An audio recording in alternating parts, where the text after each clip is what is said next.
young love, I give him that time. But your leg is staying up on America. Banyi dwala banaban. But your leg is staying up on America. Banyi dwala banaban. Wo banyi leg kankara watana wachin. Woga leg leg year kwa uberanyi. Panda udya ye panchi America. Banyi dwala bana. Chingatonga pandon kujura baya cheka.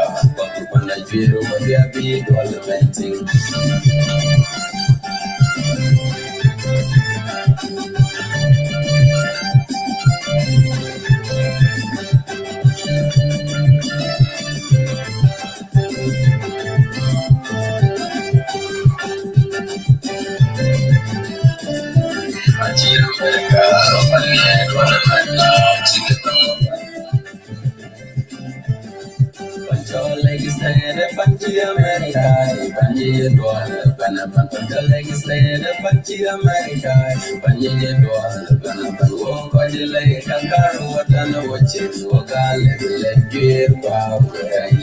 Panda with ya Panchi America, Pania Dwalabana, Singatonga Pandon, Kujura by a Cheka, Papa Piro, the Abi Dwalamenting.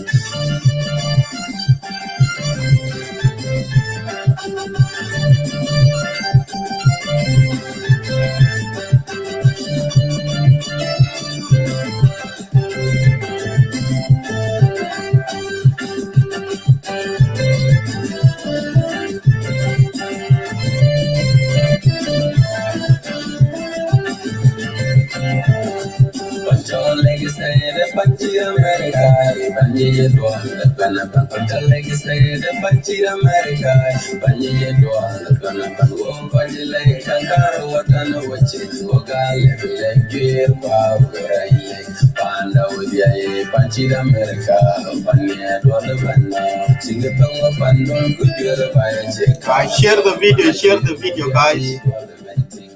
We have some information that we need to discuss here. Share the video, share it.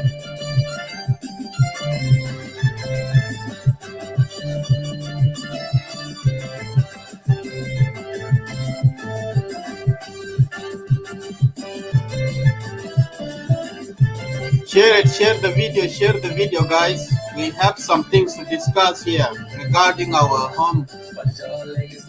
Panchi America, Panji Dwala, Panapan, Legislated, Panchi America, Panji Dwala, Panapan, Panjilay, Kankara, Watana, Wachis, Woga, Level, Gear, Power, Panda with ya, Panchi America, Pania Dwalabana, Singatonga Pandon, Kujura by a Cheka, Papa Panagiru, what ya be Dwalamenting.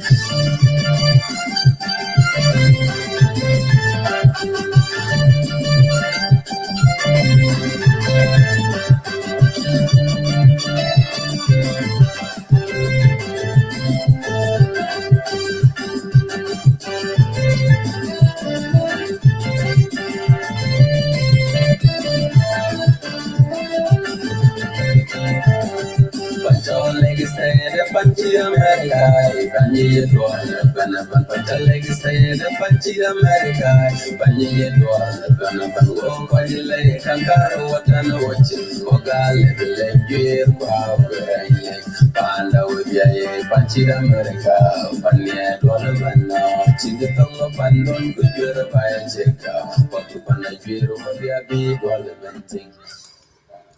Thank you so much, Young Low. We got your colleague, we got your Kaloroban, quite a Kiban, Diamond, Nichapomiat, Kubatok, Waitan, Kajaman Tinamiaga Ping Australia, Katim Core, Kukwadit, Quaywaja Ranaban, Bagdela, Bagrodila Maditan, or Bag Rekaya. For Kakikin Bunko Pani, Yitan were Kaicher. Kalik katwenge bakakan chan kaya kailo na barnamij in the main topic meeting where chicken knock ping the Juba I chika jalto kweto one rajare chiko po dia oban chika town rang togi yin ka town I chit yok rang togi kene e ku we barom ke ku we ku bangi ke ko ke ku jung lorat ku akuma chiran tiar ku datem a chi ka dom ato ta ta gigich ke ko ka tiar ku datem matam ene ran won ran chi ken loy ngwad ke ke go lwe ren ko ngwad ke go cha la ki na to na ga nun chi na to bolizi ni man kan ke tin wi barom ko we wa ba nyot video to den to ke tin even if it's a bit emotional you go back pal pin tin we part of ka ke ku ke loy ka ku ke wo ke che le ten a chi le go bu ga rer ko ke chi le ko bu nyot we in video kin kan ba be ni alter no we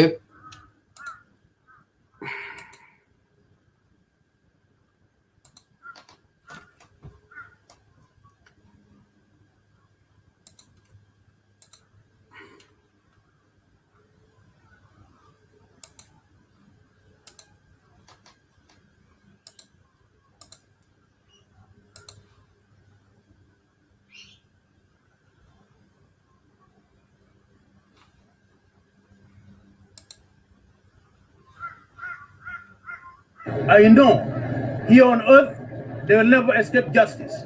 In heaven, they will not escape justice. And I'm confident that the murderers of these innocent children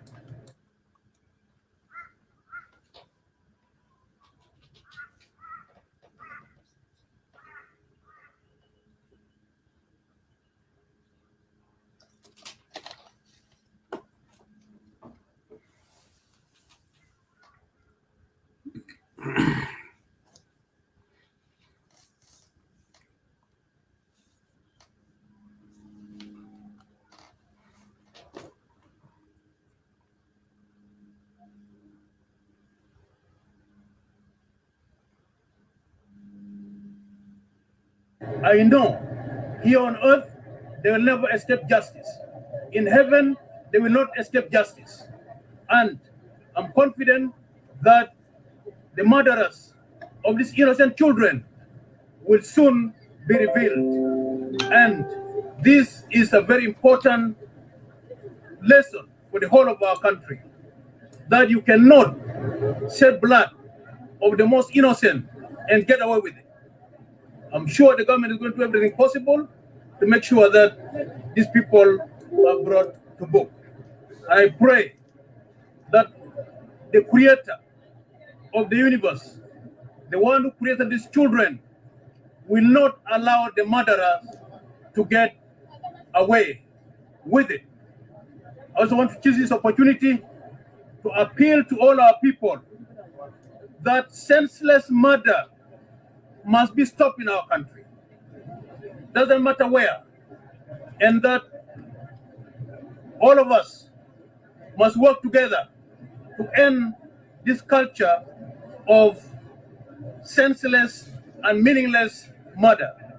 As I saw the bodies of these children being laid to the grave together in one grave, I broke down.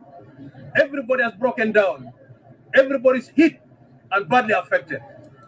May God, the Almighty, console the family, console the community, console the nation, and console those who have been affected by this gruesome, senseless murder of innocent children in this country. The entire population of the Republic of South Sudan is saddened, is touched, is shocked by this evil act.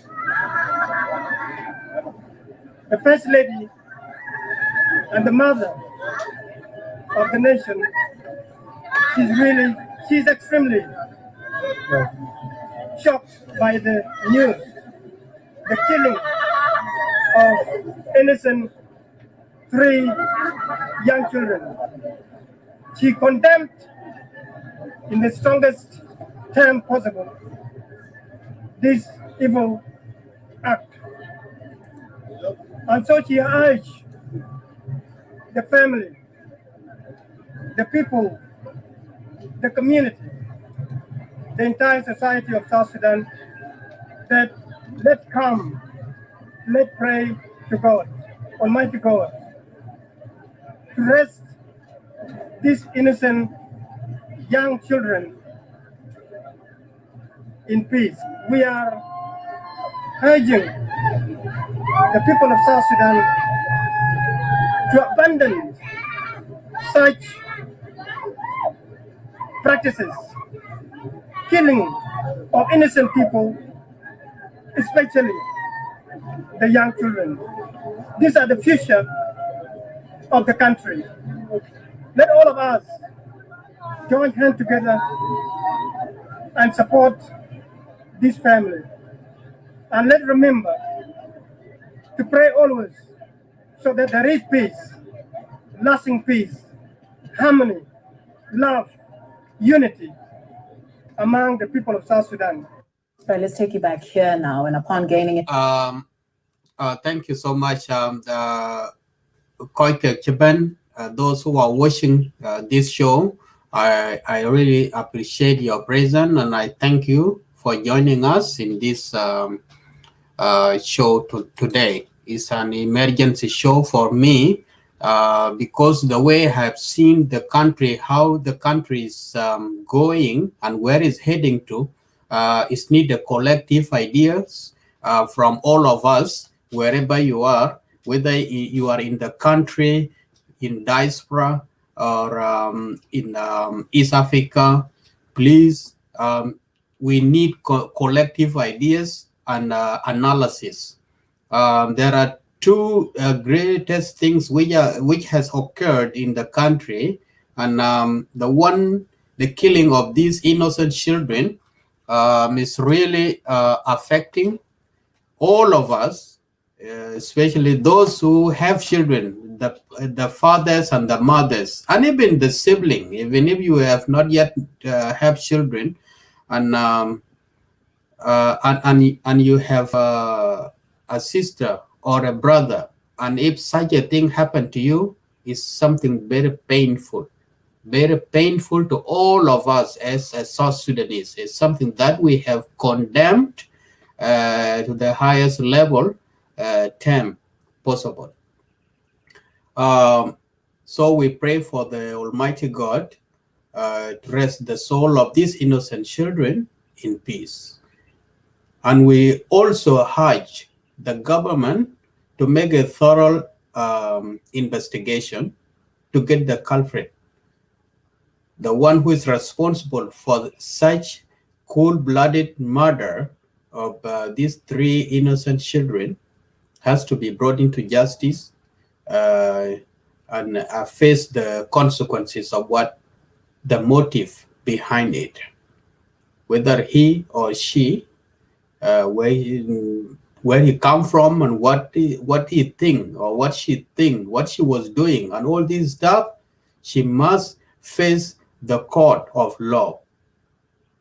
And this person is already condemned. Whether he escaped, he will never escape the judgment from the Lord Jesus Christ when the time comes. His days are numbered, or her days are numbered. So today will be a mixed topic, but the main topic is the insecurity. And insecurity is what has caused all these problems, including the killing of these innocent children. Now there is something running around the social media, selling of the panga or machetes on the street of the capital city, Juba. I believe most of you who are in social media, they have seen this. There are children selling panga or machetes on the road, and there is a conflicting information where these things come from. It goes back up to UN. I will explain this first in English. I'm just trying to put you on track, and then I will go back to Dinka and whoever want to speak which language. When you are tuned in, please, you are welcome to express your view or analysis in which language you want to. So these things gave me a lot of questions. Who is selling pangas or machetes on the street? What is the intent, purpose of selling these things? Another question, are we prepared for the other war? Are we preparing for another war or another problem, another bloodbath? And who has the motive behind this? So these such questions, that's the main point that I make this show today on Thursday, on Wednesday, 5th of August 2020. In Australia, standard time is 10 o'clock to discuss these things. Kuyi balwe kin we kaikwa. Wagache dai te chet Juba Sudan tin. Ria ga ben bai. Achuk dai ting ne ria bai. Kuriang bai chuk dai ting e kiget te chiti chuoga tiang te nakal.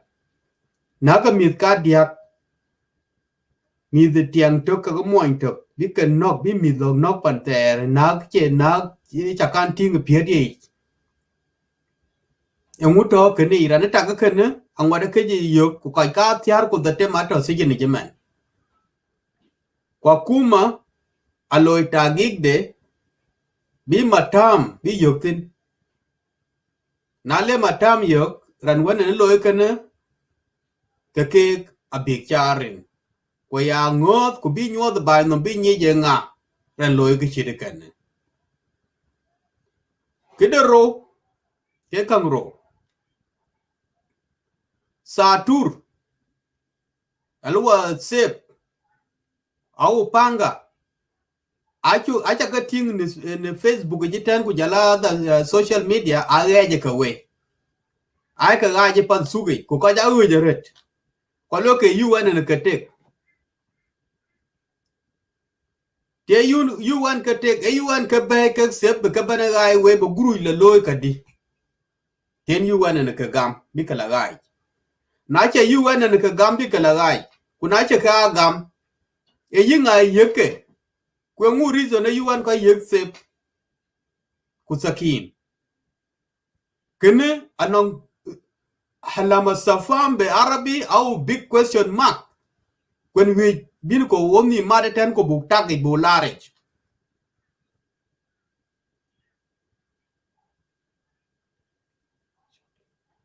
en ne chingom coach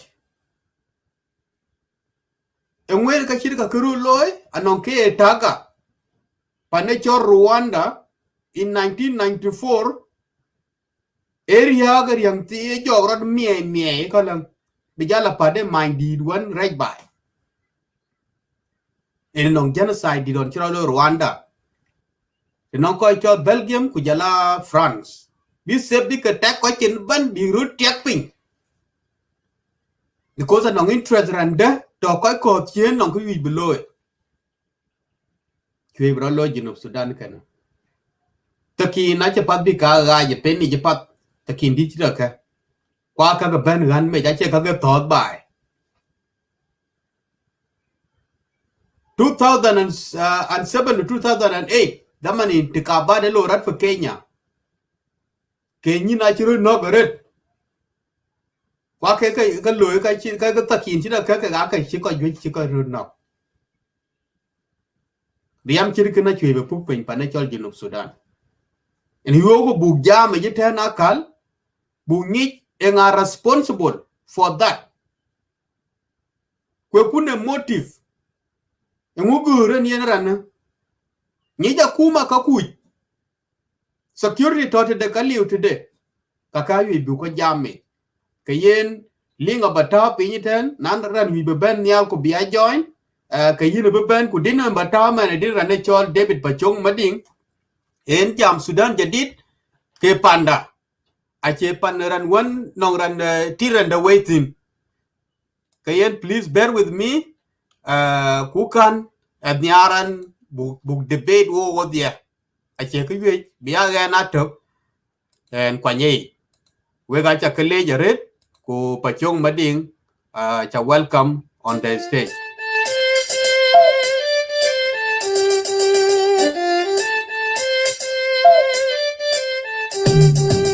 Little Dax Fire, Mr. David Pachong Mading, Sudan jadi ke panda, di Sudan ke janja, Sudan jadi ke panda, panda panda panda panda.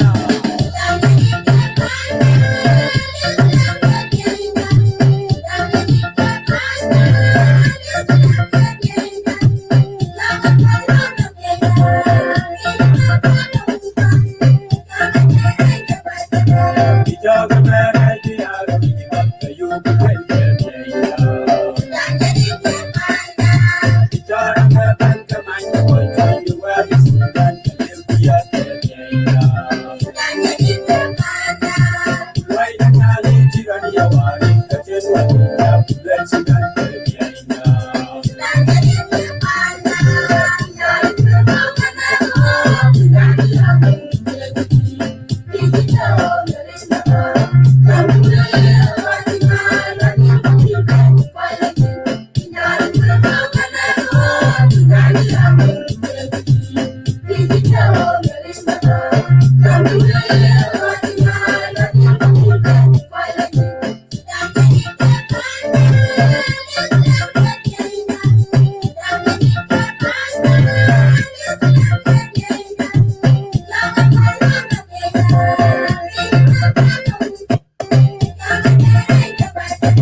Dijaga merah diaru, kayu bukan janja.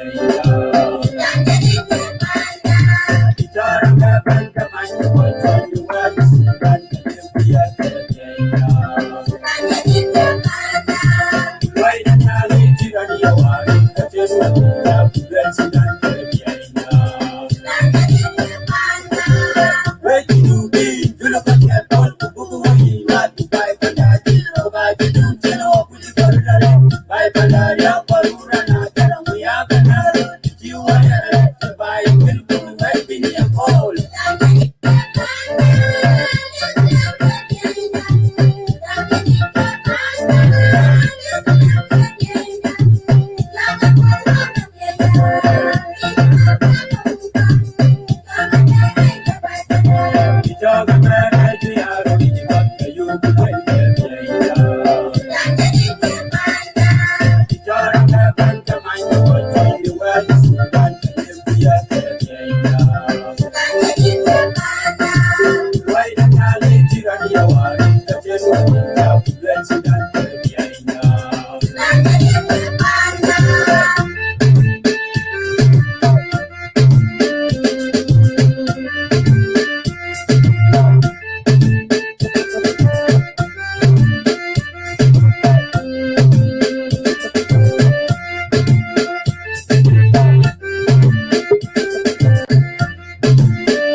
Thank you so much, David Pachong Mading.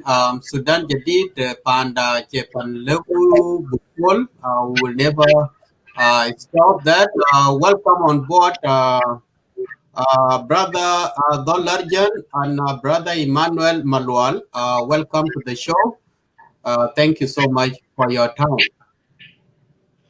Yeah, thank you very much, Isaac Atiang and Brother Emmanuel Malwan, and the audience who are listening from on the line. I wanted to actually say hello to all South Sudanese people who are listening on the line. And before we go in, I want us to actually to take a movement to pay actually a tribute to all these kids, that innocent kids that have just lost their life, and just pray for them. Just 1 second.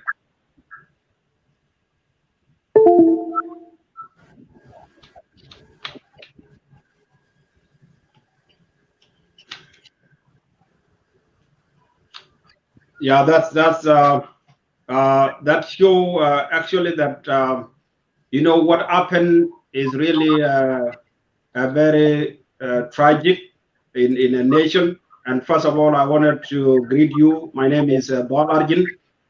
I am the leader of the UPSS Union Party of South Sudan. You know, one thing I wanted to point out here is that, you know, sometimes when a nation, you know, we are all the creatures of God. And that's why God say that man is created like God. So meaning we are actually like God. But sometimes the choices we make, we have a freedom to make choices in our life.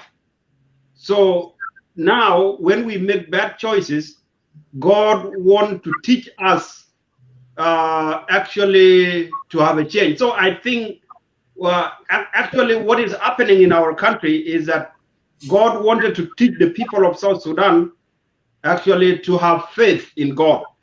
Because I think that the crime, all those crime people are doing, you know, people think that they are maybe they are human.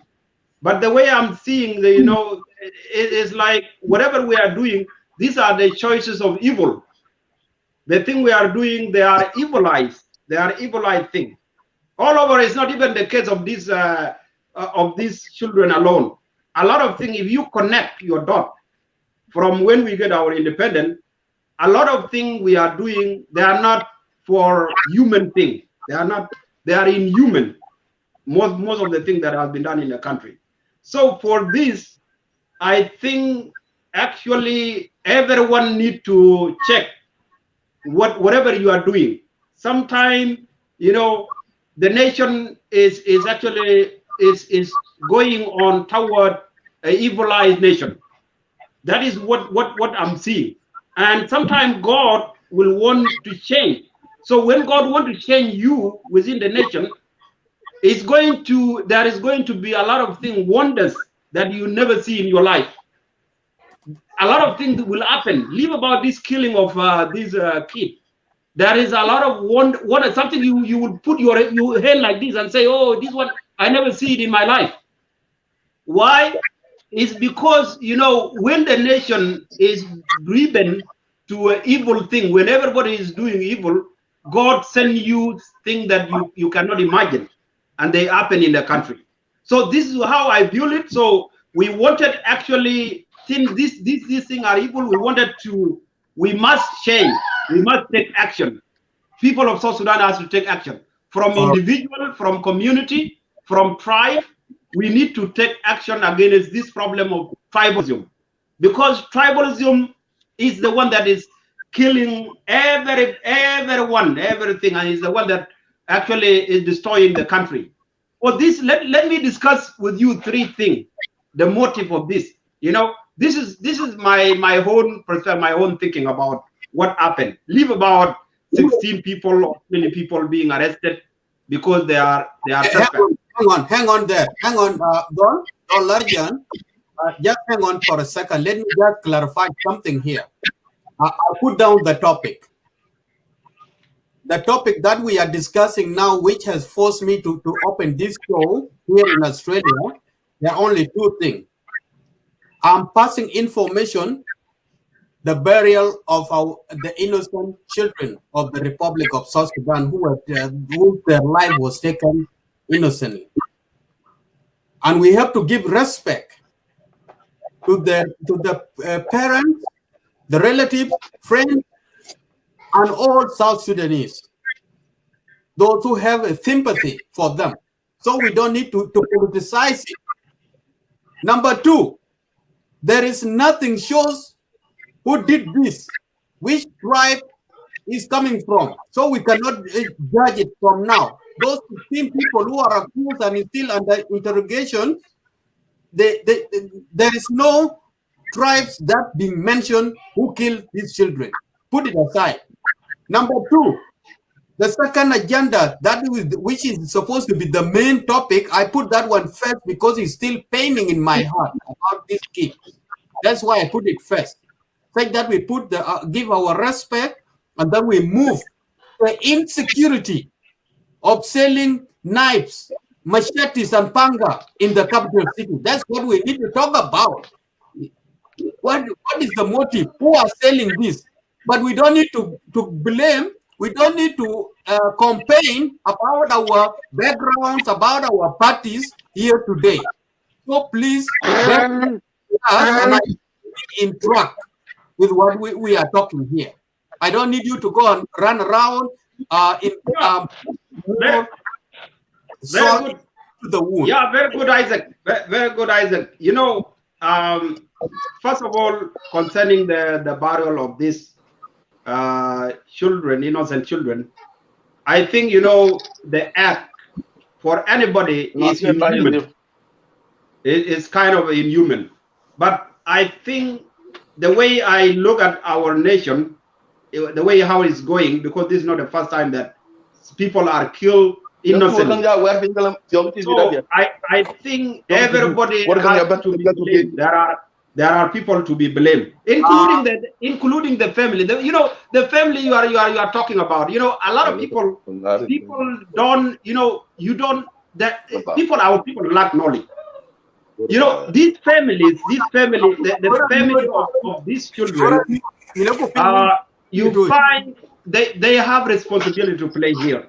Okay, first of all, the kids they are grown up, and there is even 9 years old. So the family here, what I'm seeing is like they even fail to provide a parental guidance, what we call a protection for even the children. Like even in Juba, if you leave your children, then why can you teach them how to close a door when something like that happens, if you are away? So this, you know, there's a lot of things to be said here. It's not only to talk about maybe suspect or what. We have to play. There are a lot of things. There is responsibility here. So what is happening? Even the family, there could be even what we call something which is not common in South Sudan is mental health issues. And mental health issues, you know, most of mental health issue only occur sometime with the people who practice tribalism in a nation. People who doing evil act. People who don't care about life of themselves. So mental health, something. Well, there is something that I need to tell you. This is number 3 in my show. When I invited you, you always cross the line, and I don't like somebody who doesn't walk on the track that we are here. You have a different ideology. You are advocating your party, your new party, but you have to respect. You have to respect why those people are making that show, and respect be in the topic of what being discussed. But whatever you are talking here now is advocating your new party, is taking us back, putting the salt into the wounds. These are the things that you are doing. But we need to reconcile the community. We need to bring South Sudan back to normal. That's what we need to advocate. If we are still talking of the hatreds, blaming that community, blaming each other, blaming individuals, that will never take us ahead. Let's try to reunite first. Have a good voice. You know, with me, I don't blame the individual in the issue of the country. And when I talk of tribalism, I talk tribalism as an issue that affects the whole nation. Okay. So when we go specific, like for example, if you are looking for a motive of why maybe there is insecurity, why there are weapons in whether it's a knife weapon, or why there is killing of innocent people, why is this kid today? You know, we need to analyze things. Okay, if we want to move forward, we need to analyze things. We need to get the issue, the whole issue, and to analyze this issue, this small issue that has happened. We have three things. These three things, it cannot go out from here. It will be in those three things. One is that we know there is a tribal revenge, and tribal revenge happen when there is a family of so and so.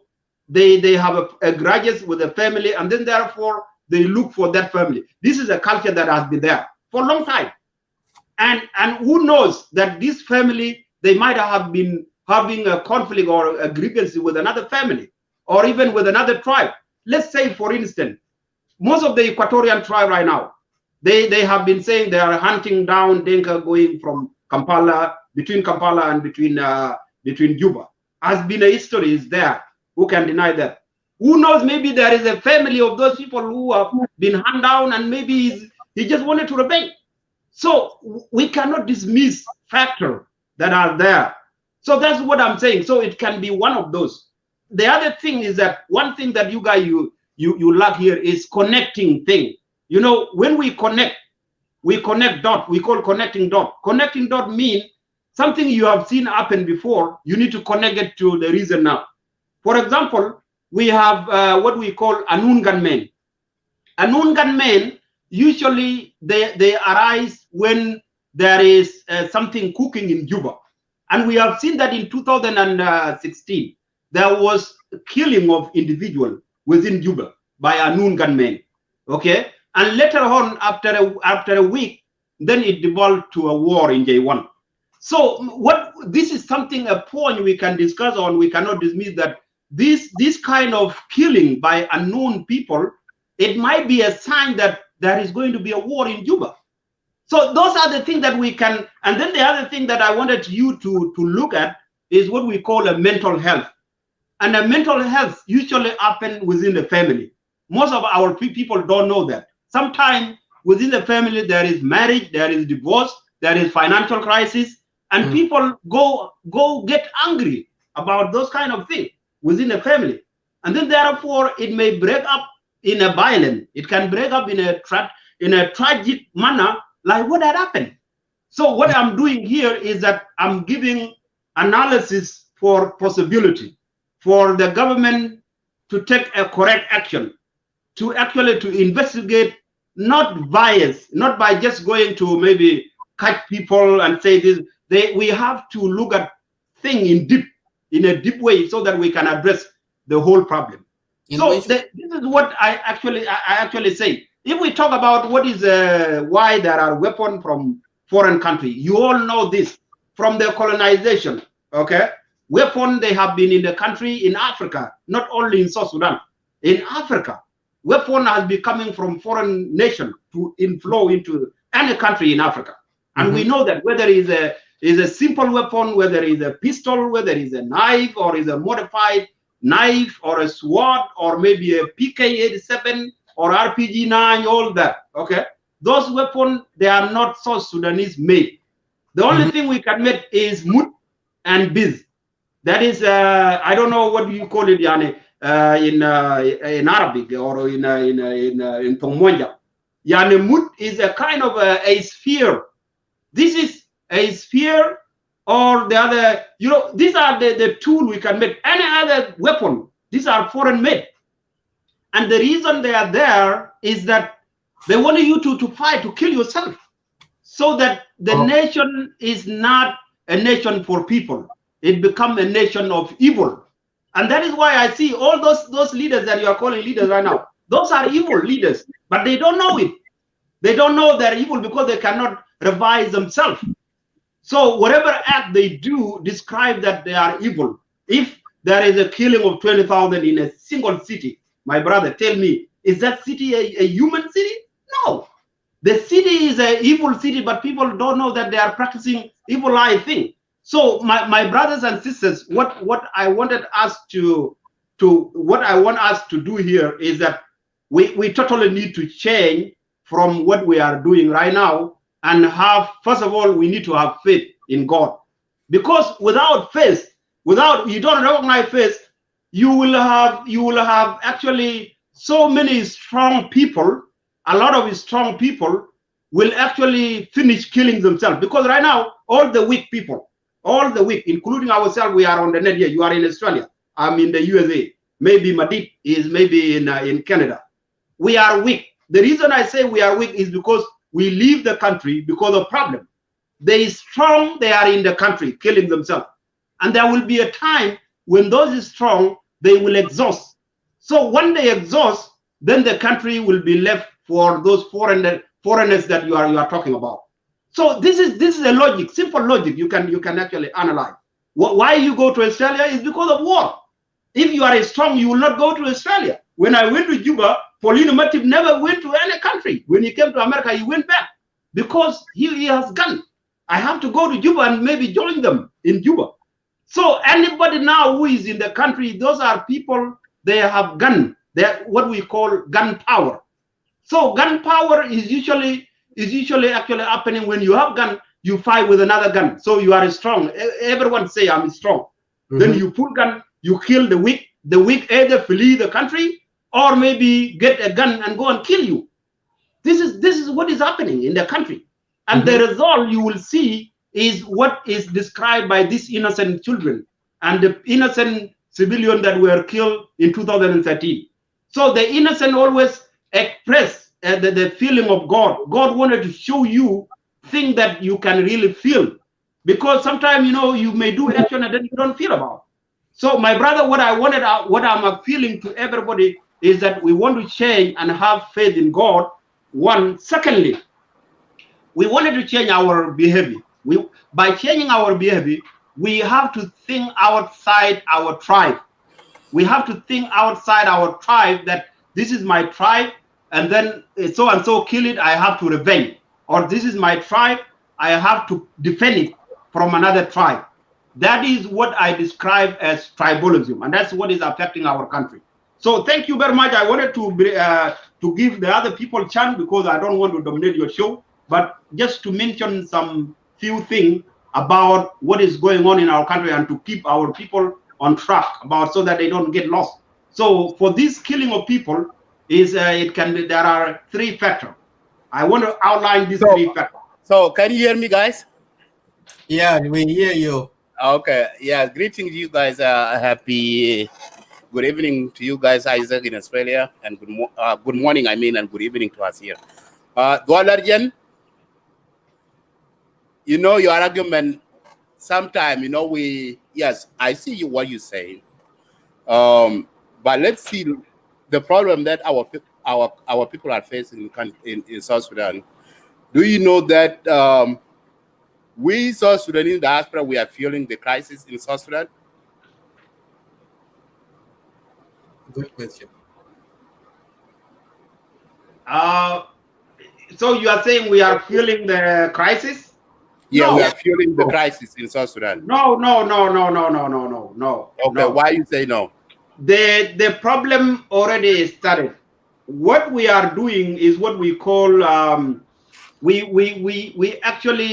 we wanted to express the hunger, and there is no way you can express it. So we wanted to express the hunger. We are actually crying. It's only that in South Sudan, the culture of Nuer and Denka, a man don't cry. Like you have tears. Women can do that. But what we are doing here right now is a crying about, oh, we have problem, this, how do we do this? But we don't know how to solve it. And that's why, it takes people with a logical thinking to analyze the situation and give you practical implementation. But people don't follow this. I have been talking here in social media for so many years, telling people, Jamaa, this kind of peace, this kind of power sharing is not going to help our country, even if we do what? the only thing to help our country, let us address tribalism. Let the community talk. Let community have reconciliation. Let the tribe talk. And then we will see the peace. Otherwise, this kind of revenge, they will keep repeating themselves. And even our next generation, they will still be behaving like this. So the only way we can do is like when you are in Australia right now, you don't have tribe around you. You probably maybe in your village you are with white people. You know with, your campaign, your campaign about tribalism, fixing tribalism. You know, as we all know that South Sudan, the tribalism is not started in 2013. The difference in tribalism in South Sudan has been there. It's been exist since we God created South Sudan, and since we exist, since we are South Sudan, tribalism is there. Dinka fighting with Nuer. Since the day one, since there's no guns, we fight each other. Dinka fighting with other with Nuer with stick. Already. And with spear, you know, yeah. Has been there. Dinka themselves too, they're fighting each other. All other tribes, they're fighting each other. So tribalism was there since the beginning. So Madid, you are right. You are right. Tribalism has been there, even Those legends and brother Abraham Madid. We are now going out of the. Okay.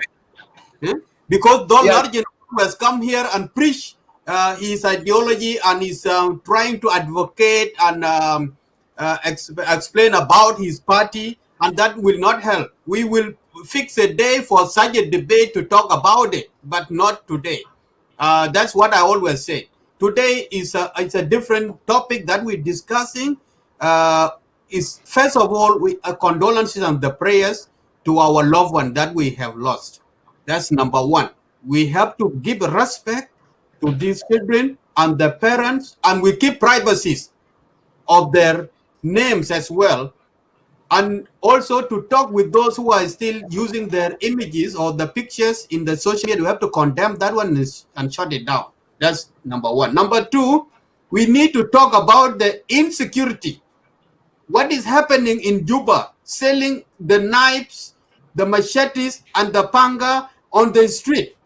And is the UN is providing it? Does UN provide it to sell it and take the money? Or is give it to you and you go and sell it to people? And whose pocket the money is going to? It happened in Rwanda. It happened in Kenya. It happened in different areas. This is the analysis that we need to talk about. We want to care.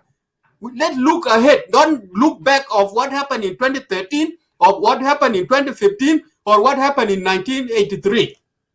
Let's talk about the big problem is ahead of us. We don't need another bloodshed in our country.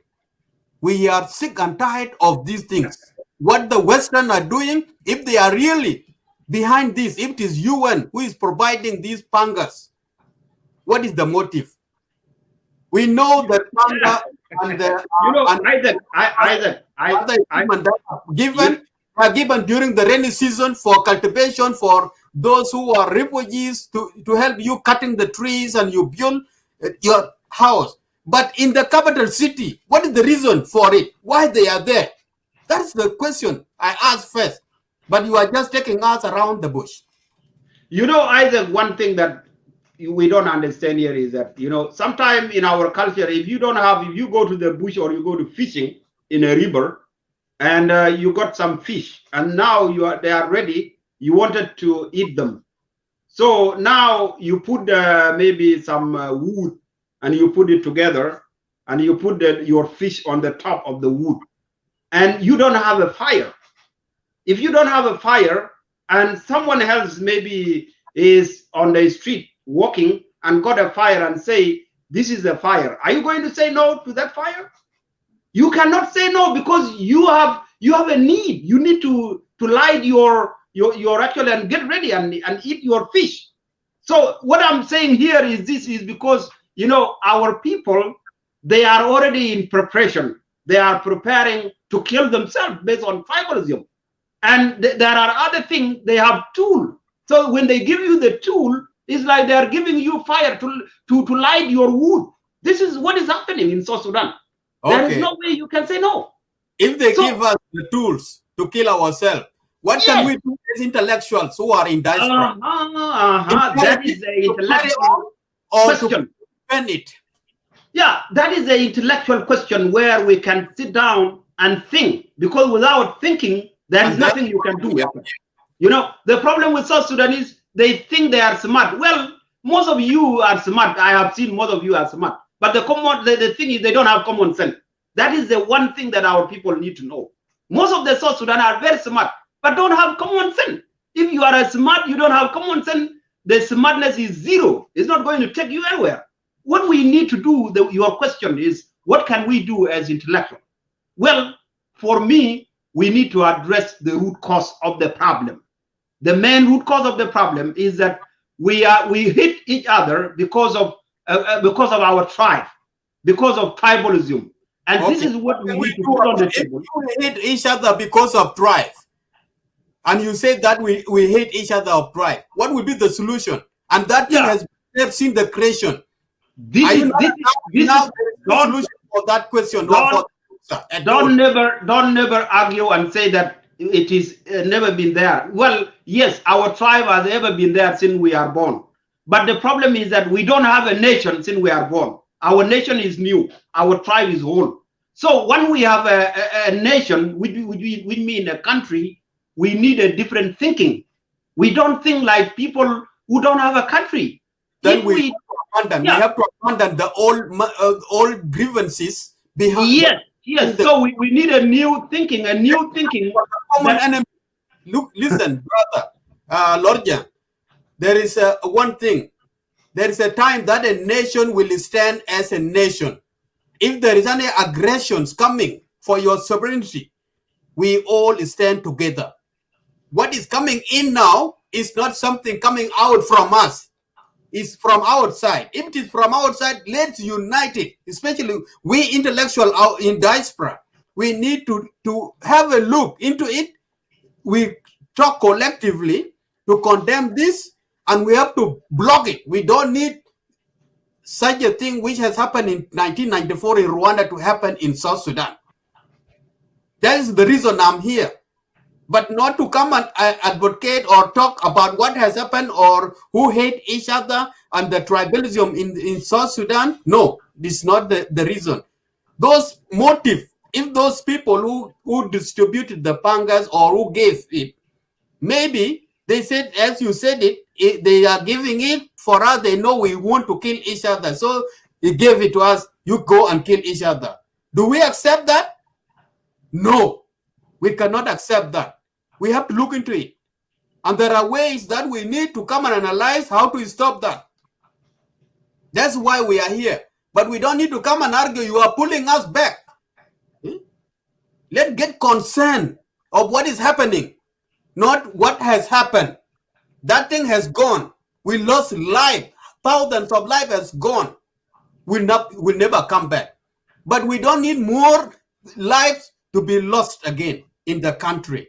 In a cool blood, in a nonsense war. That's why I'm here to ask a question. This need logic, please. Yeah, you know, as I told you, my brother, if we don't want to take action from individual, from community, and we only focus on maybe power sharing and we call it peace, the thing that will happen is not going to be just a genocide. It will be a genocide plus something that you will see. Oh, I never see this in my life, and that's how you'll say it. It will happen in our country, and simply because our people, the way I'm seeing, you know, it's like they are totally lost. They lost the common sense, and they invited the evil action. The evil is working in every community. What we need is to take out that kind of. I have to stop you there, Lord Jan. It looks you need to. Okay. Maybe you give me a I will. Thank you. Okay, thank you very much. I will come later. Yeah, you are now trying to hijack our show. You're taking us nowhere. This will never solve anything at all to our country. What you are arguing with us here, that is not the reason we are here. Thank you, our viewers. I'm sorry for we are discussing the security things which are happening in our country. And though we just gone outside, please forgive us. Let's come back to what is happening in Juba. The way we lost our children, there's insecurity, and the pangas and the knives which are sold in the capital city on the street that is running around the social media. This is the reason that I'm here, and we talk about it. Where these pangas are coming from and why they are being given to us. Who is behind it? What are the motives? These are the simple questions that we need to crack our mind as a citizen of the country. Not individuals, not the tribalism, not all this stuff. Let's look beyond that. Let's come back first to be South Sudanese, and then we talk as a brothers and sisters. So the floor is open. Abraham, yeah, you can unmute yourself.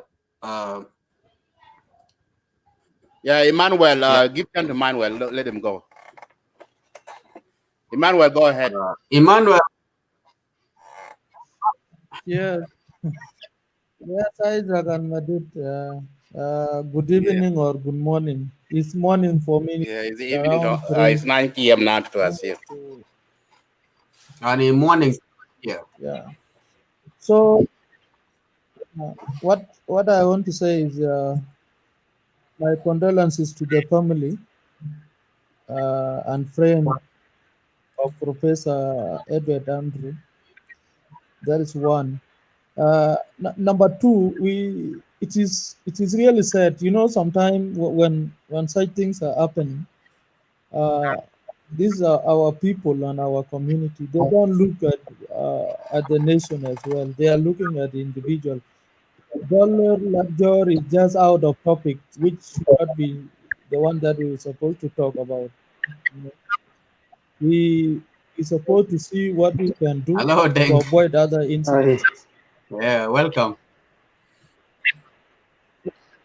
Yeah, when coming to these Pangas, I was the first person who was posting because it has becoming an issue and a concern, you know, as the role of media is to inform or to educate people. We are not preaching any bad agenda, but we want to inform the relevant authorities. Our solution is what will help people. Why are they buying fungus? What was the reason? Apart from fungus now, there are people, you go in Juba, there are people, one house is having 50 use, the other one 30, and they are not working. And who is paying them also? And what was the reason people are living in a group? And within that 30, within that 50, people are having fungus. As you heard, I'm quoting Ball, that is not something simple. It's not genocide. It's a genocide plus. And most of the people who are sending money are these people like Dal, Lajor, and other lost boy outside of the country who are funding those things. Imagine one fanga is 1,500 pounds, and everybody is having it. So we need to educate our people, and especially our government. We should have to make disarm also. If they are disarming guns, they should have to disarm also fungus, house to house, searching, street to street. Otherwise, things are not going to be okay. That is what I want to say. So let us keep our people informed. Let us let our government also be concerned to make that disarmament. If not, things are not going to be like individuals are saying 2013, 20 what. This ethnic tension, there was no ethnic tension. All of us were there in the villages. That's small thing when people are on the other side of the river. But it is starting in 1990, 93, 91. Again, up to now. The same person is the one that giving problem. The same family is the same family that giving problem. It is not all about South Sudanese who have tribalism. It's the one person who freed tribalism. I hope a doll should be here. I could have told him. He's talking about killing. I could have told him other thing, but he has already run away. Thank you. Give chance to the others. Yeah, All right. thank you, Brother Emmanuel. You are right. First thing, I want to send my heartfelt condolences to the family of Edward. This is it's a sad day for all of us. For the innocent children that killed in cold blood is real painful to all of, even though you are even non-Sudanese. This is a bad image, and we need to stand with the family. And I pray that let the good Lord rest the innocent soul in peace. And we pray that the incident like this will not be happen again in South Sudan history. And also, two brothers, the reason too, and this is a message that I want to send to our South Sudan government. If something happened like the incident that happened, the government should change. They should or pass the law. For instance, like for the panga that's selling on the street. This is a alarm, and government should think twice that where this panga come from and why these people are selling out, and they should be get off the street. And those people who are brought, they have big question mark. If the UN brought them, the UN can contribute them in the camp, not in the capital city. And let me go back to the incident that happened. So the government should having enforced the law, to bring to have a law that should say that, okay, if this one happened, okay, let us prove our security, how the security work. Because capital Juba right now, Juba is crowded, is overloaded, and this kind of incident will happen again, and some different incident will happen. So the security too need to be improved, and also the government have to do the public awareness about this and they educate people how they can avoid this crime that killed the innocent kid. Because in South Sudan history, we'll never see South Sudanese kill the innocent children. They can, if there is even a disagreement or anything that happened, they can kill the adult and leave the young kid. But the innocent, three children, this is really painful.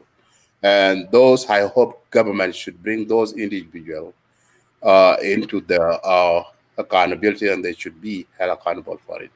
And for those also too, for those people, South Sudanese, especially South Sudanese diaspora, who are doing, because I see a lot of videos, they're doing live videos, and they are political side, this issue, this if in the incident happened,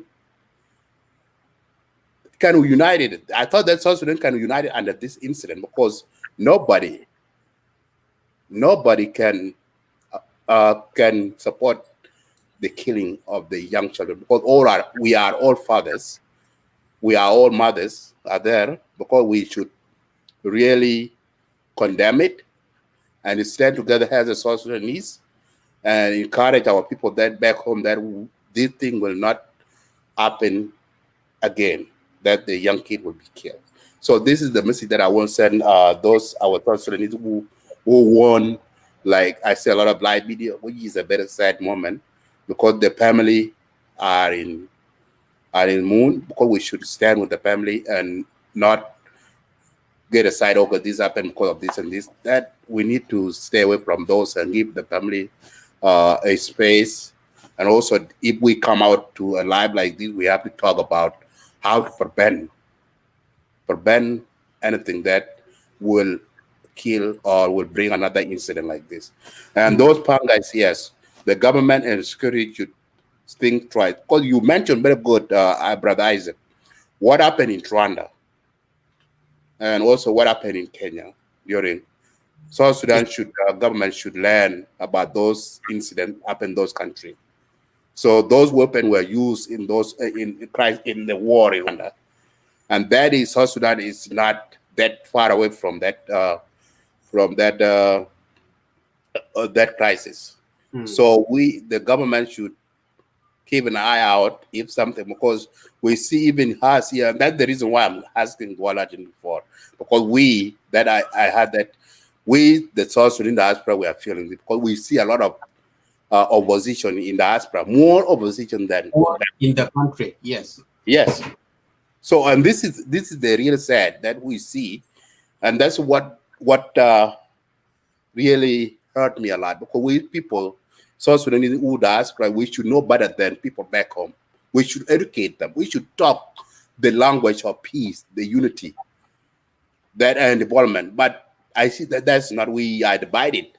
We're more divided than people back home. We are supporting tribalism more than people back home, which is a very painful to me, So, and that is the reason why I said that with the South Sudan diaspora, we should be ambassador of peace and we should talk back home. If there's something happened, we united us here and say, okay, what happened? We talk with one voice. What happened there is not right. We need people to have one voice and talk about the united and bring the peace back to the country. But that's not the case. So we are the one right here in diaspora. We are the one who are feeling okay.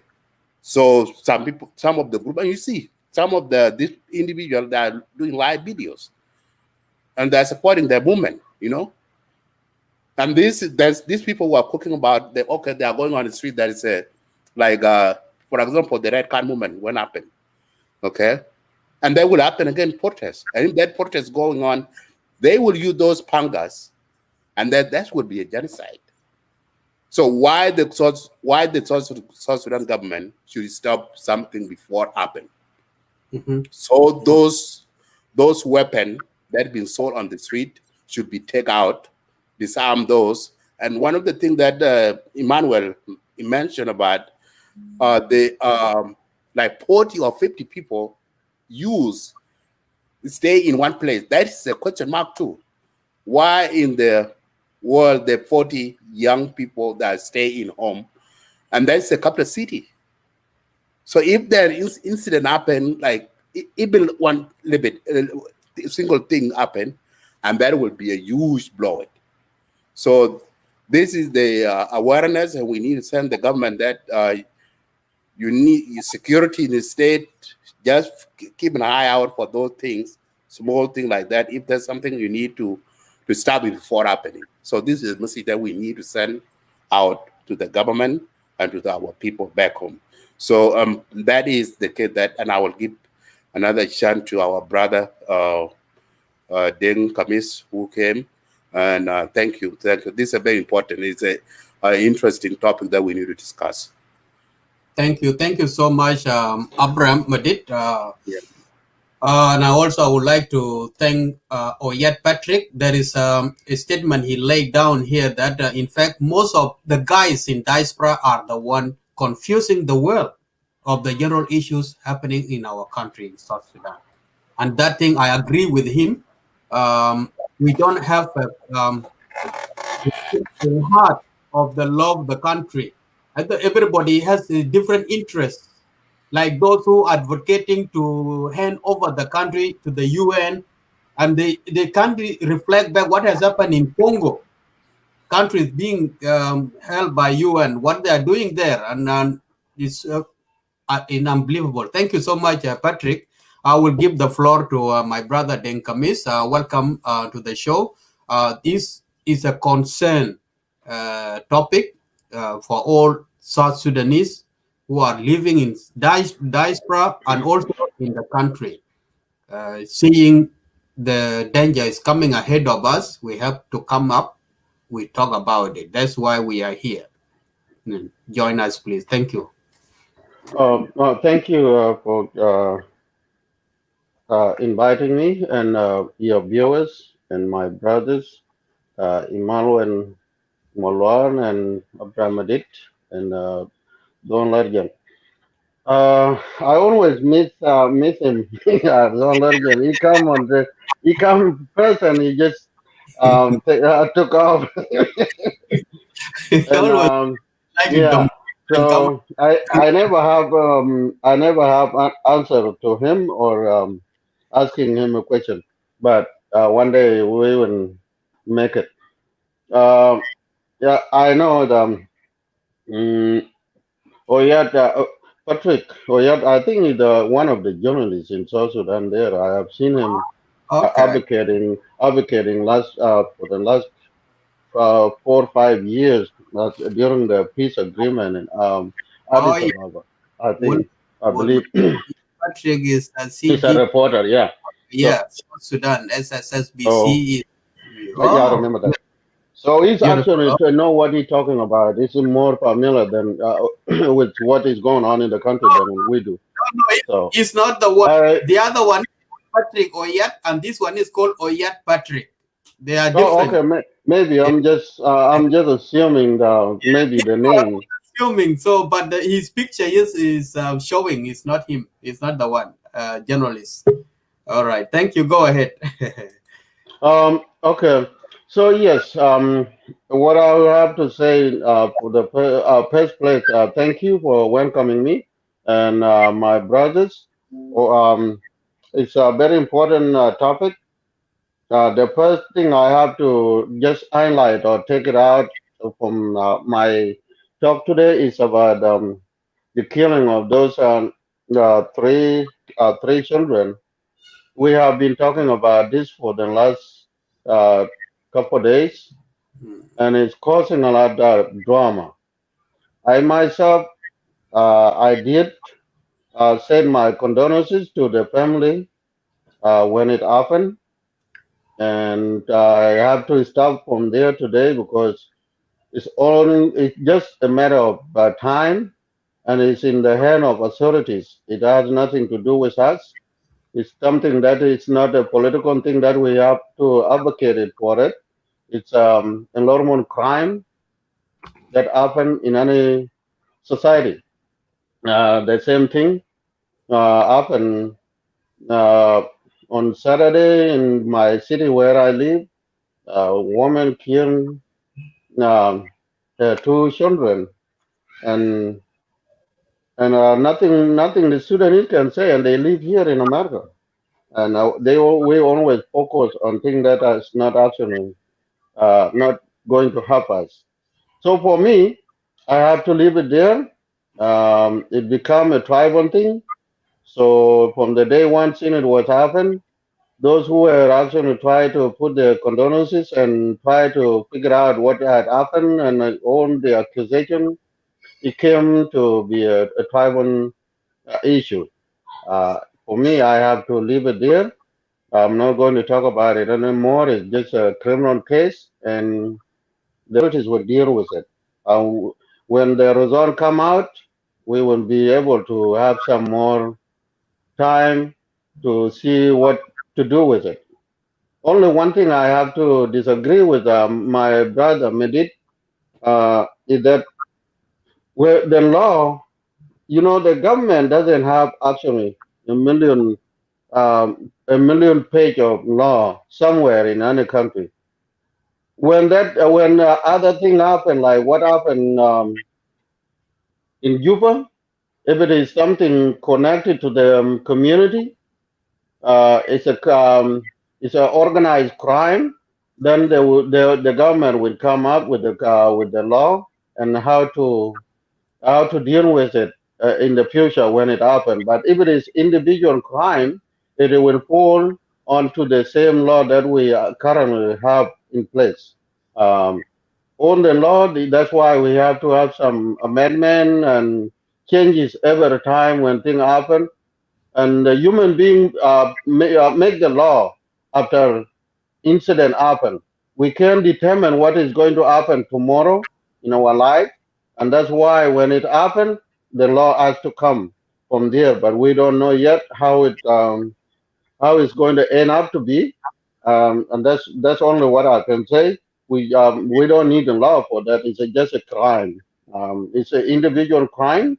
Somebody did it, and we have to leave it from there. Come back to the issue of um, arming civilian in the city of Juba. That thing is been going on. I think the Legend tried to bring it up, but he falls short on it because he's maybe because the concept of his party is driving him. That's why. But he tried to come up with what is going on in South Sudan. Yes, there's no the genocide is going to is looming, but it's not that soon to me, and I know when it's going to happen. When this current government in power actually leave the power and a different government come, that the genocide that we are predicting every day will come. It will come because there is some level that when you are other try to use your intellect and find out to see what is going on. I would say we've been avoiding this genocide for quite too long because the power that is actually is in always the blame come to Dinka even something that has nothing to do with that. But when we leave power later on, and somebody else, different tribe come, believe my word, may God keep us to see that day, the genocide will be there. Because there will be no a controller. You know, majority sometimes are the one that's suffering in the world. They've been abused left and right. Anybody can abuse them, and they try to let it go because they are holding the power. But if the power is out in their hand, that thing will happen. And that's my prediction. I'm still looking into it. Um, but the United Nations, the UNIMIS in South Sudan, they are number one enemy of South Sudan. They will never let us go. Their business will aim. July of 2014, it was expiration date. Their contract was going to be expired. And see what they do. What they did, they set us on fire. So for them to be firefighters in the city before the contract is It's over. over. So it's actually something that is continuing and is not going to stop. We can just keep preaching it, and there's no way for us to put it off. So from I myself, yes, the UNIMIS is not they are not new to us. The United Nations is not new to South Sudan. Their business is to stay in South Sudan and loot our properties. That's it. That's what they are looking. They are looking for the resources of South Sudan, and that's why they are able to arm anybody. They want if you say yes, I will do it. They will give it to you because they're not going to refuse. They have people that are actually execute the job for them.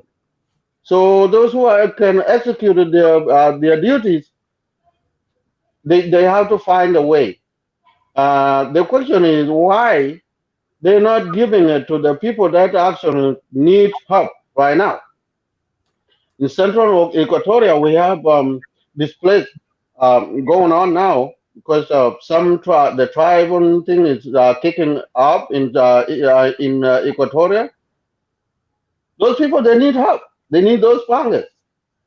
They need them for their conservation. We even need them in our areas, in different areas, so the agriculture can improve. And why in the city? What do they have to do with them? So in the city, you're not even supposed to carry the harm weapon in the city. It's just only the police or the authorities are the one that are supposed to carry those stuff. But since it is something is always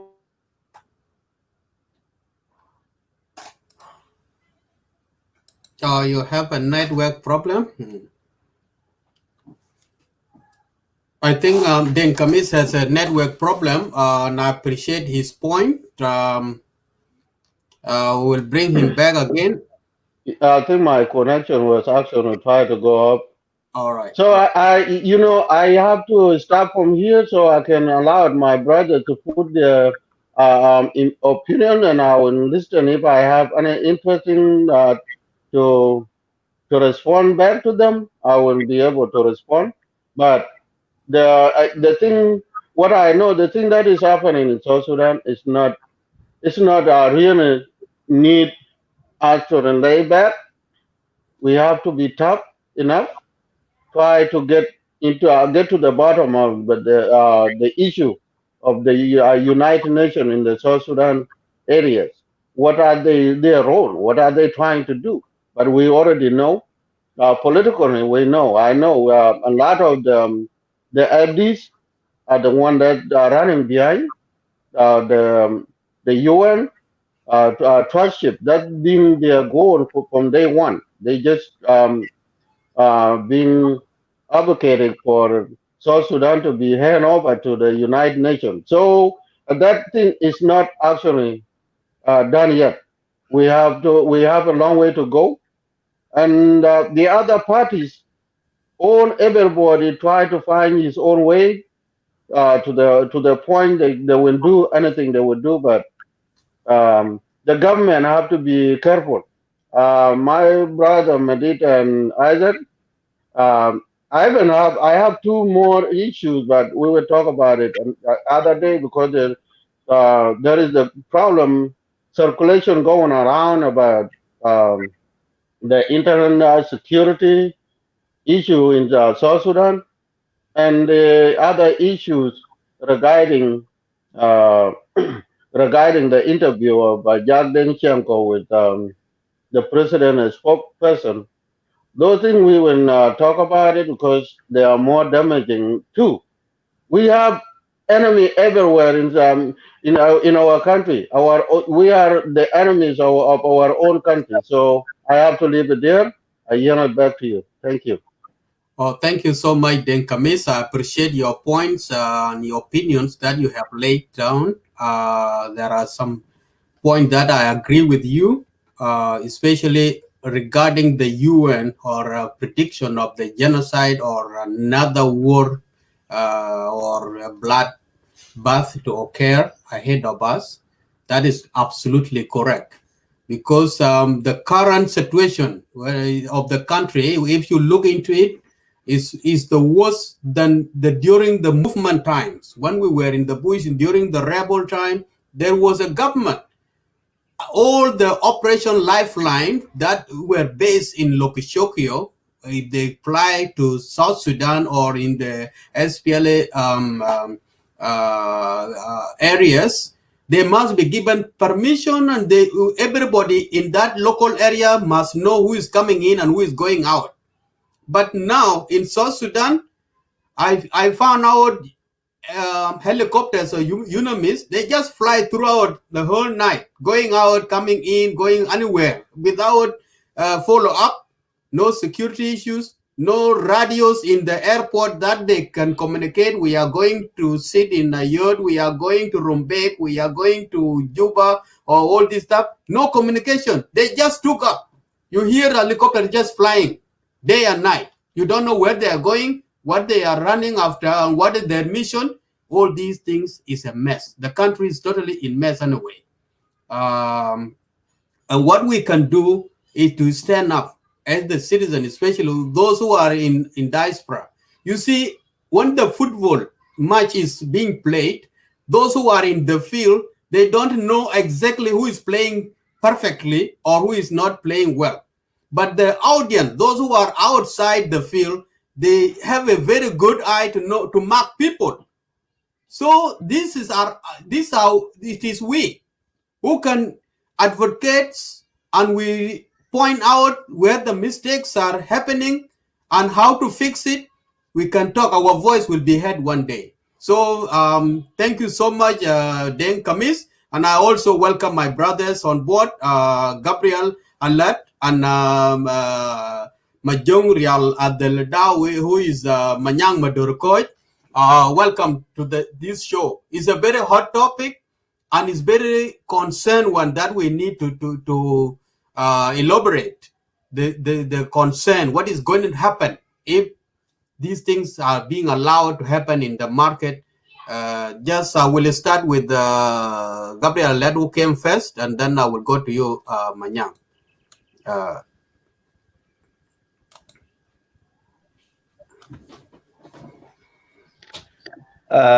Thank you, Isaac. In Isabelle, Japan, you know, and أنا عشان استعداد عشان كوباجام but أنا بشكر ربنا بقوي قلبي شوية عشان أنا أتكلم. كلام جميل. اللي حصل والبلد محتاج لرسكيو. صح. لأن الحرب السرية حرب البارد حاليا دي انتهت من كراسي بتاعت مناصب الوزارية وانتقل إلى العائلات المسكين، انتقل إلى الجذور بتاعت الكانتري، انتقل إلى الهوف بتاعت السود السودانيس عشان يقدر يعني فتجيبوا الضوء بتاعت الحكومة وين. ده كله يعني استراتيجيات بيستخدموا يعني عداوة بتاعت الإدارة حاليا. anyway أنا ما بدخل سياسيا، ما بقول إنه الدولة ضعيف، وأنا ما بقول الدولة ما عنده إمكانيات. الدولة اسمه الدولة، عنده دستور وعنده بوليس وعنده أمن، عنده إدارة بتاعه. لكن الموجود ده أدو فتالين هو المفروض يفتحوا عيونه بعد ده أدو بيقدر يوحد الصف بين المعارضة والناس الموجودين معهم في الحكومة. دي ما عنده علاقة سياسيا، الحادث دي ما عنده علاقة بكير ماسكو ولا مامونو.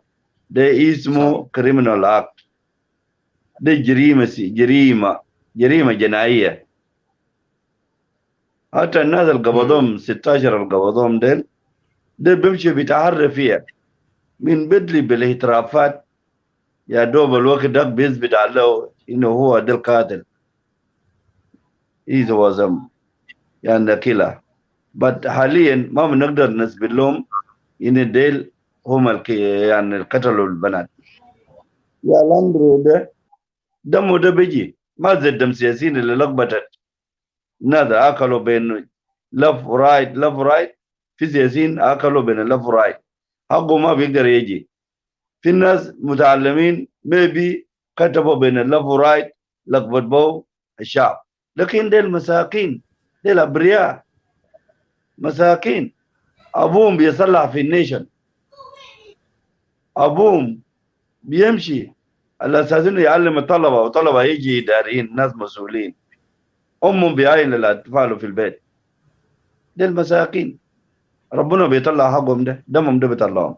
خلينا نواحد كلنا كده شعب بتاع جنوب السودان اللي بيخارج واللي بيجوا نصلي لربنا ونطلب من الحكومه الله انه يقوي قلبه ويوضح يجيب لنا عداله عشان يغسل نفسهم بالصابون. اذا ما جابوا عداله لسه ما في غسيل. اذا جابوا الناس زي ما قبضوا وجابوه في العداله حكومه كسر نفسه كده. يا دوب الوقت ده نحن لو مشينا في شو انا بقدر بقول كلام يعني I can have a chance to say something after that when they identify who is a killer, who is the murder of the children. Correct. But now nothing I can say at all because I have to keep calm, wait for a final investigation when they announce it, and then or the judge going like to impose the charges against the killer. By that, I will be able to say the word to some who are talking, to some who are making sure. I will ask them, please come back with us. Let's support Edward family to be among us, because otherwise Edward cannot look himself what he's doing for the nation. He's going to teach other children. His children has been murdered on a back. What kind of that behaviors? So I will repeat it again. Let me support Edward. Let me support Edward to be strong, to follow the case of his children, to still continuing in his job, to still have a society connection with the whole nation or with the whole communities, to not feel that he was lost his hope. This is that hope.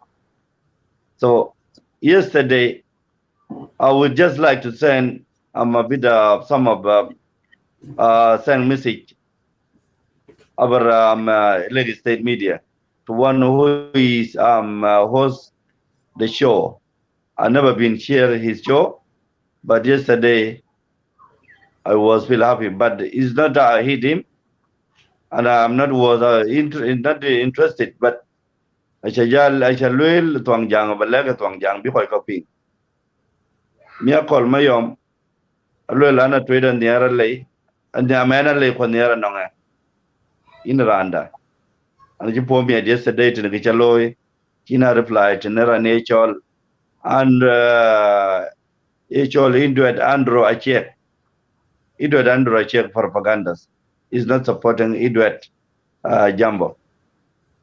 Is not supporting him. But there was some of what Chaka identify him, I call, with the ping in the show which I Lagos State. He's down washing out the god pin. And a before you can, and a before you can, we work, one of the train. Wagacha lake, who do a poor port, who now no ear and no key, Chai really were to support. Now ye do a year, we do a politicized, Clark dogwood. So I could dogwood, ran my charcoal, dogwood the lip. Chilium the lawyer, Kalo dog, Bulaban, Chiminukatio, Chagotan, Ben Benton. Wagacha lake. Thank you so much, Alet in Challenge. Manyang Mother in the broadjal and mute Queen Baban. Fursa could do, man.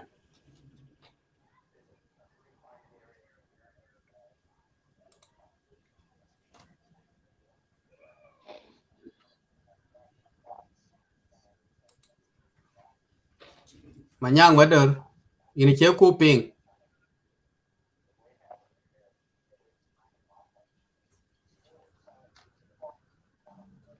In a chai paying tariff, we sorry.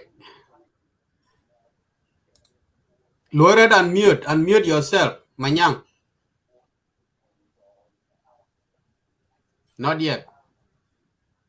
We drop you and then come back again. I think my telephone microphone is far from him, I believe. He's driving a earphone and a use a whopping a path like in a earphone. Just log out and come back again.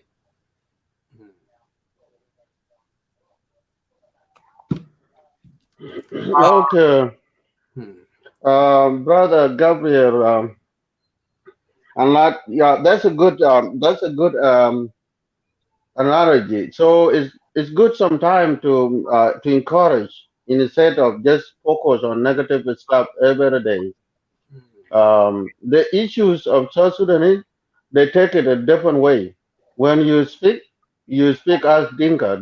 They don't really care whether you said something good that can help them in their life.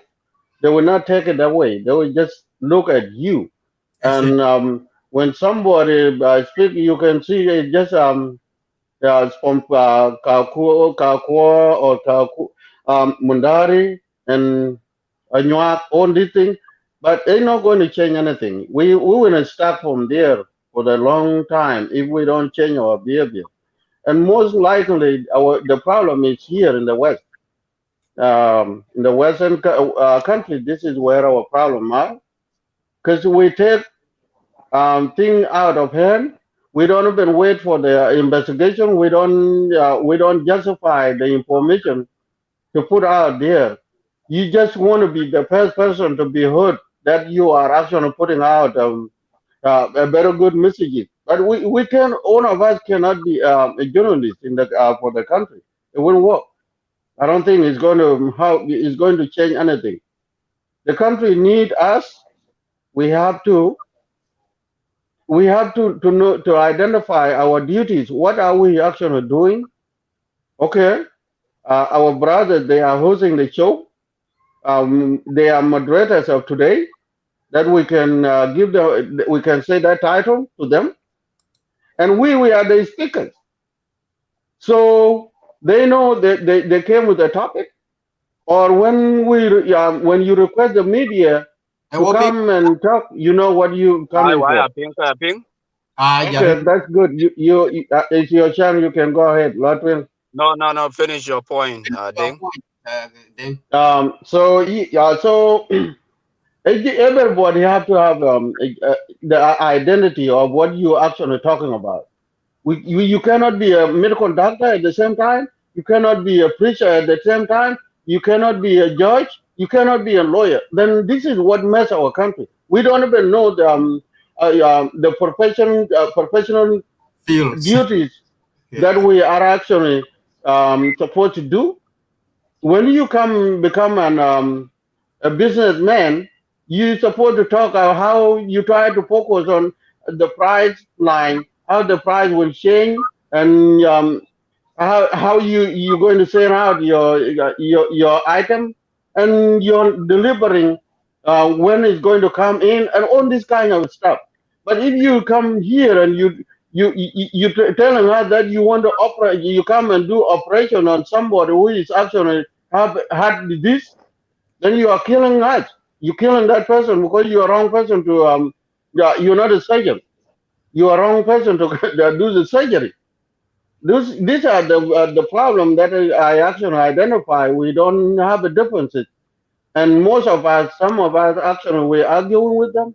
They're not educated. That's what I can say. In the West here, yes, somebody can speak English. That's fine, but they don't even know what to read in the book. When you put the comment will cause you a trouble. So I have to leave it. My brother, you can come in. I will just try to help try to put my thought in there while we're waiting for you, but it's your turn. So thank you. Thank you. Can you guys hear me loud? Yeah, we Yes, are we louder. do. Very All Yeah. right. I'm actually having another commitment. I will talk briefly. First and foremost, I greet all of you.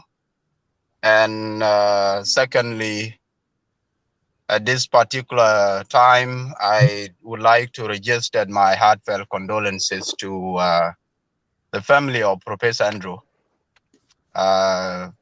whose tragic actually hate his family as a result of his children being murdered in Juba. I think most of you have touched every point in terms of what is happening in South Sudan and who is actually arming the children. All these questions have actually been put, and I think that is our main concern. All of us, we are making the same point every now and then. For me personally, I am completely confused, to be honest. I must admit that for the last few days, when I came across those graphic images of 3 children being murdered in their own house, one thing that come to my mind is that as a father, like many of us here, you can imagine when you look at your own child and you see those images, it is absolutely heartbreaking. And I actually posted on South Sudan Intellectual Forum and I said, I finally lost hope for a country I call home, South Sudan. As a father of 3 daughters or girls, all born in Australia, and they will grow up here. We always have that hope that one day we'll return home. 12, in nation building. Building the nation does not mean that you are going to build a city of your own. Helping to build the nation means that even building your own house in your own country, it means that you have actually contributed to the process of nation building. But for us, as people who are living in the West, in America, Canada, Australia, London, or name it, we are actually being used as a scapegoat by people on the ground, and especially the leadership. Because what we see, I'm sure most of them don't. When we speak out against those odds or what we see, they will turn around and say, people in the West are the one fueling the conflict. Of course, we do have those elements among us here in the West. But not everybody, not all of us who live in the West are critical of the government. Of course, you have to be constructive. Most of us, we support government, but we also have to criticize government if government is, if anything is actually going not in the best direction that we want things to go.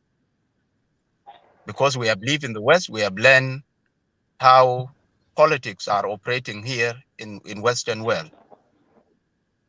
Even ministers within the same government, they will stand up in parliament and question their leader, the prime minister, or the president. But that does not necessarily mean if a minister speaks up in parliament or questioning the president or the prime minister does not mean that you are actually against your government. So this is a brief explanations to how we are being perceived on the ground. Coming to the questions of the topic that we are discussing now about regarding the distribution of machetes or pangas, if you like, in our own local terms. I think it is quite concerning. And why? If you look at how these children, innocent children, were murdered, and if you look at those machetes, it seems like those kind of weapons were actually used. From a criminal investigation point of view, when you look at those pangas, it's clearly identified that these kids were actually murdered with those kind of weapons. Whether there was no gun use, actually. And I think that is the starting point of police to make sure those who are arrested or have been arrested need to be investigated. Again, the children who are actually holding these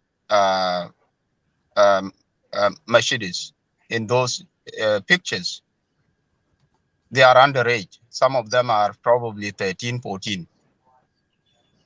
And I don't want to assume that maybe some of them are street kids.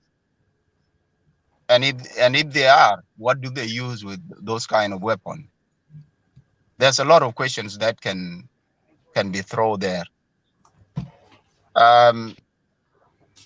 Very much, I'm sure, if we speak here talking about the concern that we have as a nation, let's not predict. Of course, we are predicting that there will be some kind of genocide, but let us also pray to God that genocide never happened in South Sudan. God have the power.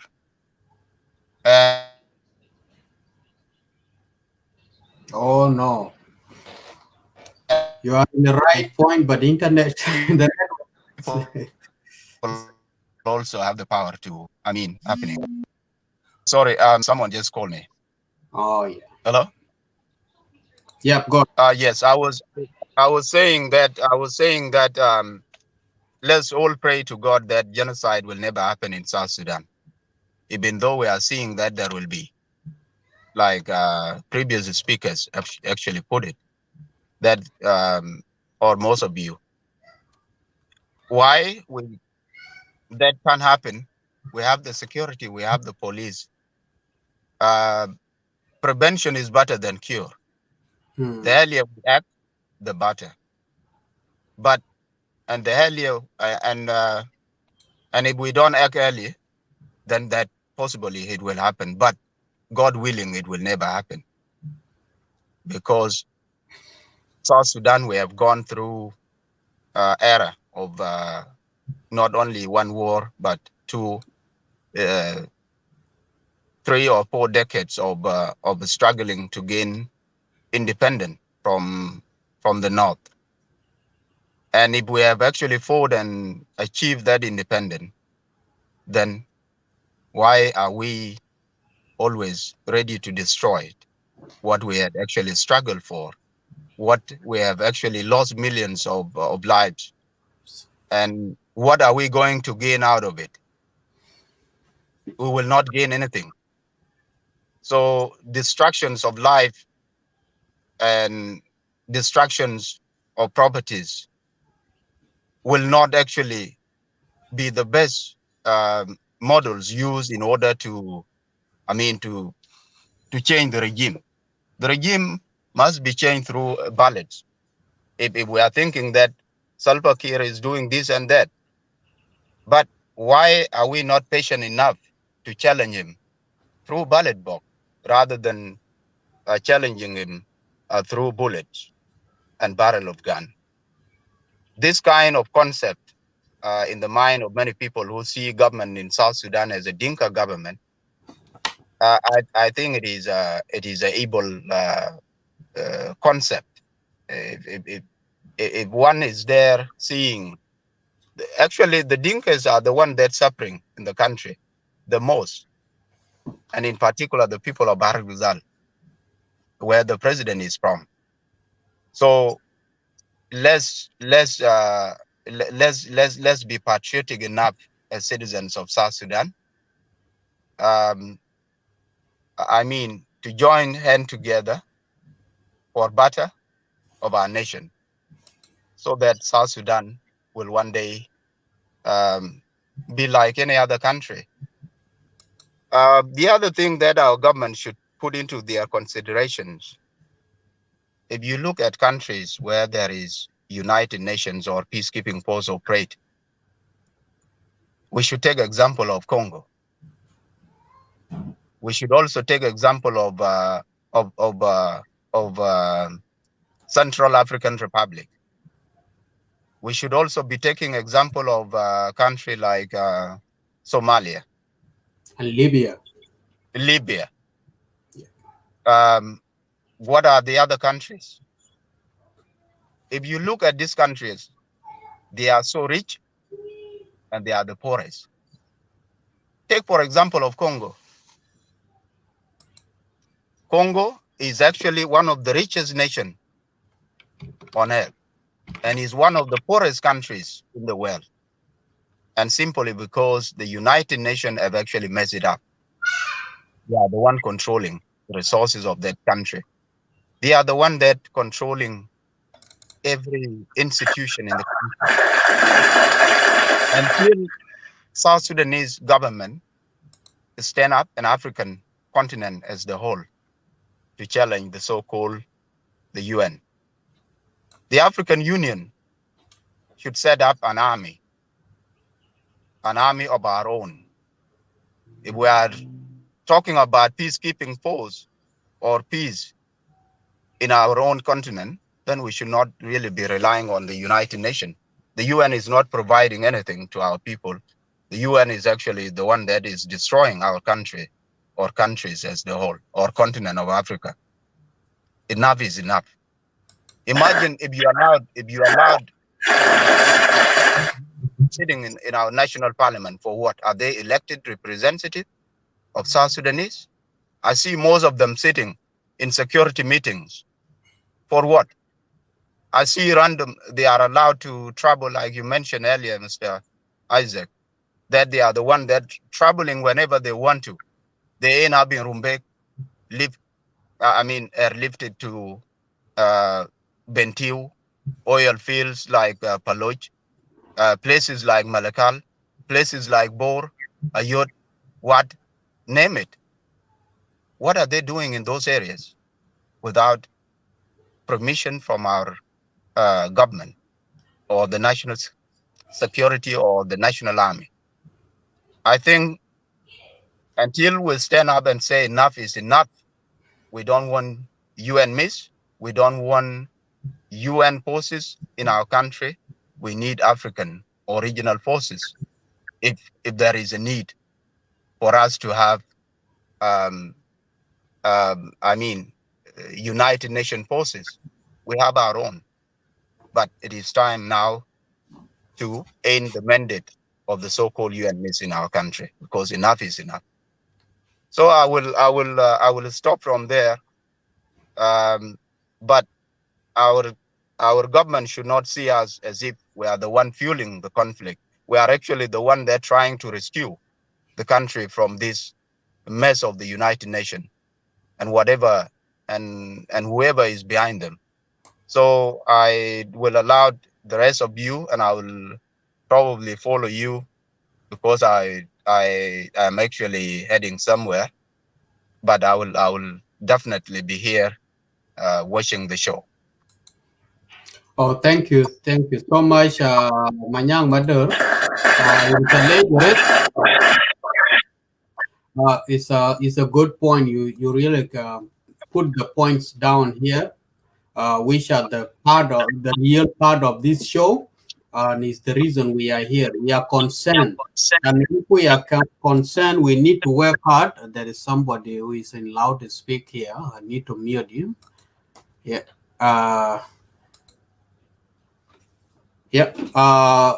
We need to come up with a solution. Without brainstorming or talking, we will never achieve anything. UN will never go anywhere. The government in South Sudan also will never change. But if we talk, there is a way that we can approach it. Not everything is done by violence.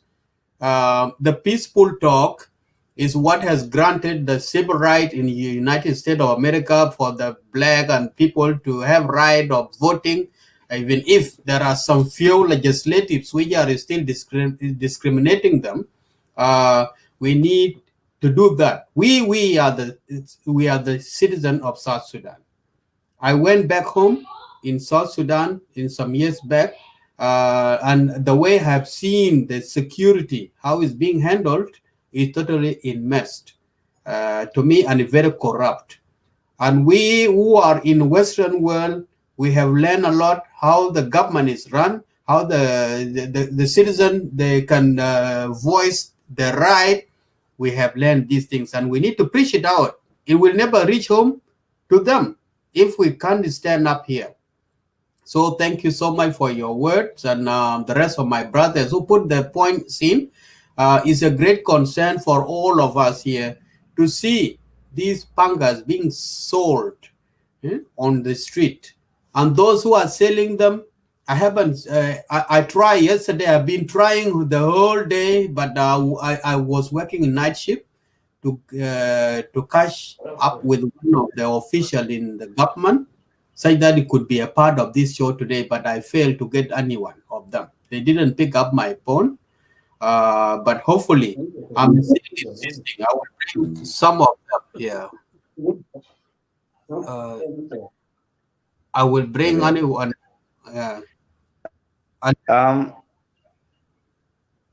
Yes, let me add a bit. All right, come on. Yes, Isaac. Go ahead. All right. The point Manyang Madur was touched about duties of the United Nations in South Sudan that are flow to all the South Sudan's areas or town areas, or what they are doing there. And he say without formation. I believe they have a formation from the government. Because I'm not going to challenge the government. Government was done them because it's their own government. It's not the government of South Sudanese people. You know why I say that? Because they are controlling the areas. If, like Minyang said, if the UN officer will be in the security meeting or meeting of Minister of Council, what that is mean? It means that is a representative body of United Nations, which is the government of United Nations. I'm not going to challenge the President Salva. Salva, yes, a president like others country who are president in their own country. It's his country. But there is some less power. He's not in powerful to do everything like any president. Yeah, there's one thing that was a duty of the United Nations. That is only the things I want to add it. They gave him the title of president, but all the world countries or Western countries who are leading, running with a United Nations project, they take powers of president in our country because it was a shame to them, and they are always doing to any country. It's not South Sudan alone. Anyway, let we hope for the coming when we go into the valley. If South Sudanese really need the peace in the country, or they need the full independent, to lead themselves or to govern their own country, they will allow us to go in the process of election to elect the president of country. Whatever we elect here, we elect Gero, we want to see after election that we're going progressing to be a full independence, our president to have a right to be respected, our president to have a right, to be recalled and questioned, like as you said before. Exactly, the parliament, the national parliament, can ask the president to question it, to give us, and president can make his speech to the country, how the country is running. So point why they call UN Yakega fly to every state in the South Sudan. They have a permission from the government. Because if the government told them, you are not going to tomorrow, you will see the fight was erupting inside the capital city, Juba. That's why they are always been allowed them to go. This is what I know. Let we hope only. Anyway, it's not agenda of today, but our agenda before it was let we work with the children of Professor Edward Jambo.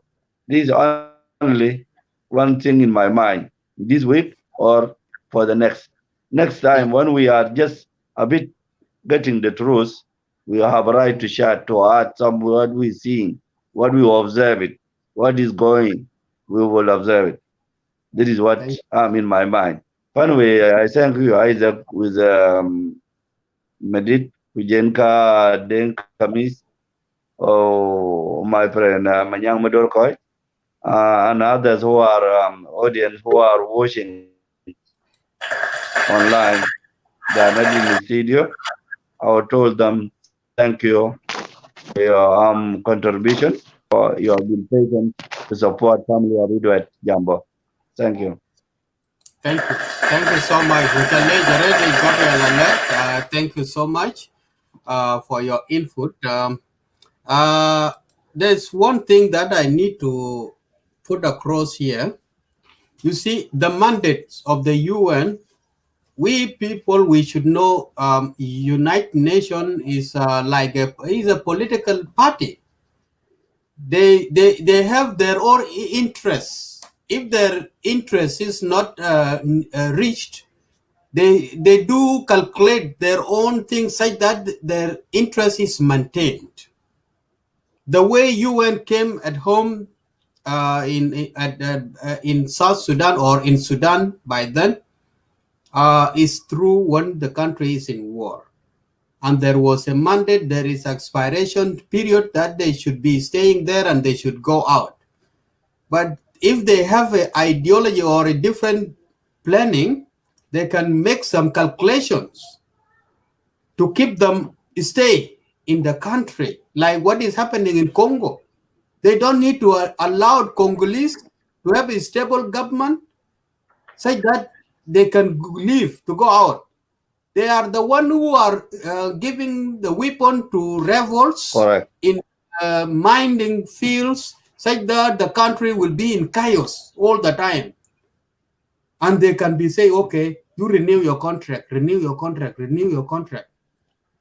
Because it's a business. For the employment, thousands of them, they got jobs through these ways. So it is government. It is a government who can stand up and say that no. Even if I'm not yet stand by myself or the country not stable, no renewal of the contract. And that will come up when the whole nation has one voice. Because what we have seen here is totally a mess. If we can recall the trucks, we were caught in my city, Rumbek, with the ammunition guns located that are going to Bantu with the heavy machineries. And there's nothing has been done because they are big boys. And it's a big evidence that's and they should be in of the UN duties. Yes, that should be in of the UN contract by that time. But the end of the contract, they could be expelled in the country and all this stuff.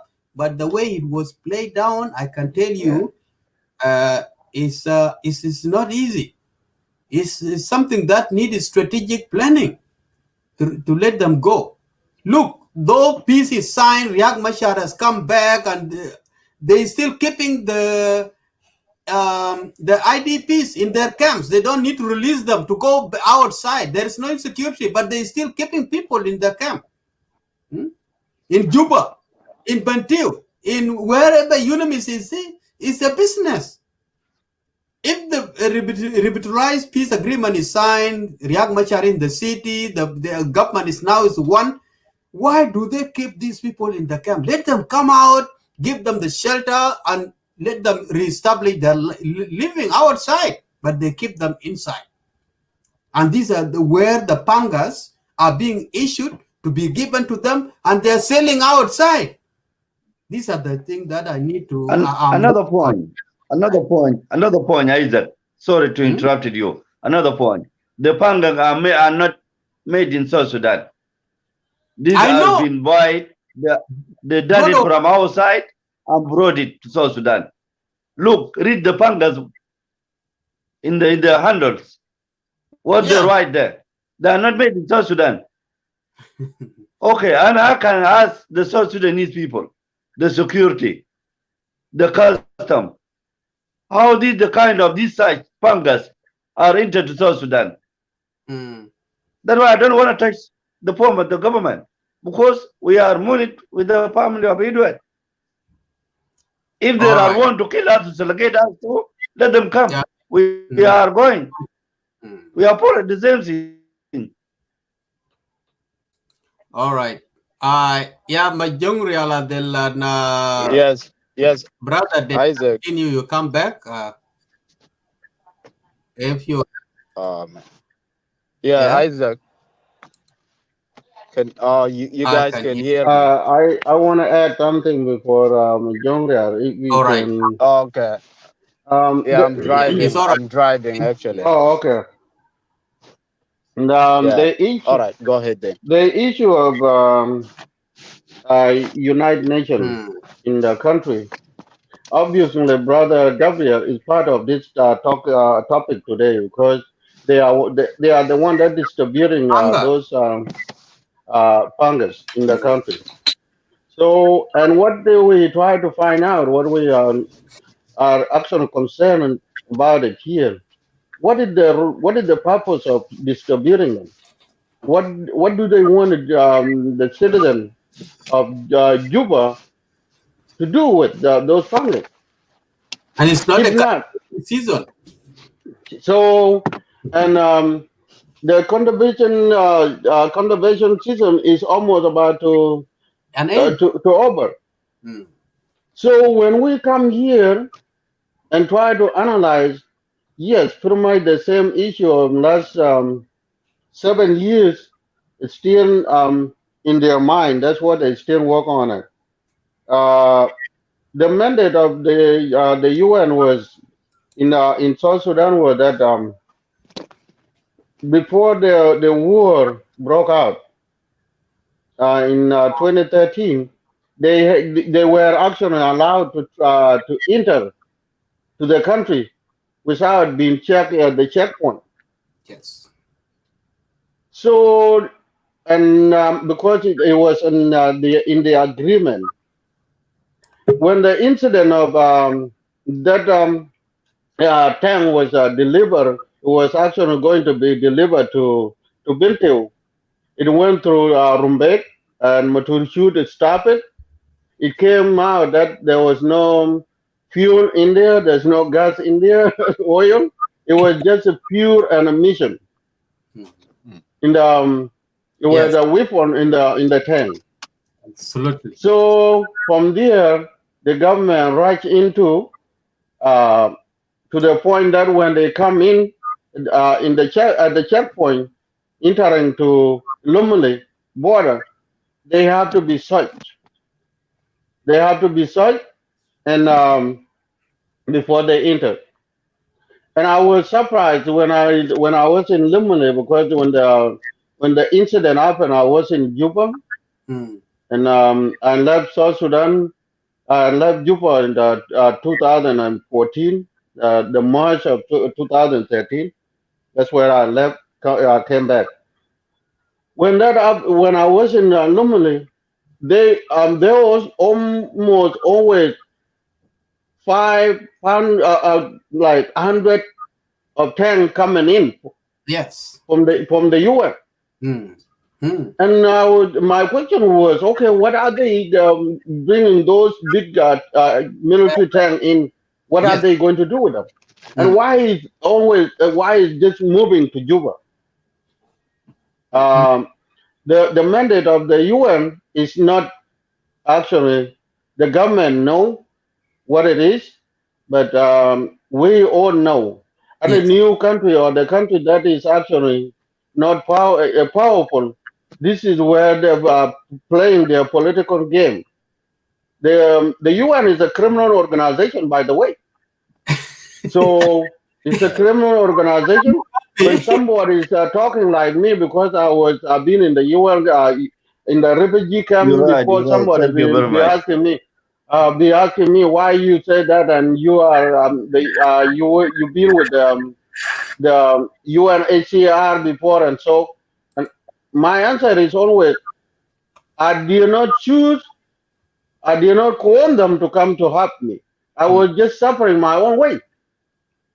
And Mm. since they are business, since they are a business organization and they are looking for the client, they're looking for the customer. They came to me, so they can be able to give to proceeding their business. So soon, since there is no war in any country, the United Nations will not function. So that is the goal. People just take it like they are just a good Samaritan. No, they are a business organization, and it's a gang of a criminal organization from the different countries that have the powers. So they use them, and this is where they put in their employees so they can get a job. And when they to get a job to work, it's for them to grow up their economy. So for me, and for us, we South Sudanese, we have to be careful here. Yeah. We are a United Nations ourselves. We know that it's supposed to be rely on somebody. Yes, sometimes we sign a contract that is not actually not clear what it is for, like East Africa community that we are part of it, and it's been killing our nation to death because we just signed the name and we don't even know what is the package, what is in that package. In the package, what are we signing? And this is what came with the United Nations.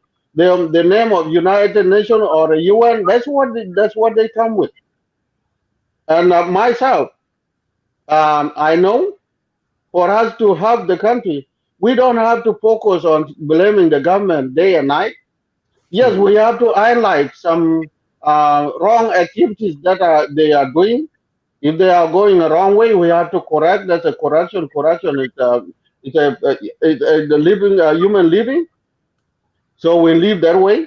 But if we blame even unnecessary thing that happen in the country and we try to blame it on the government, guess what happened?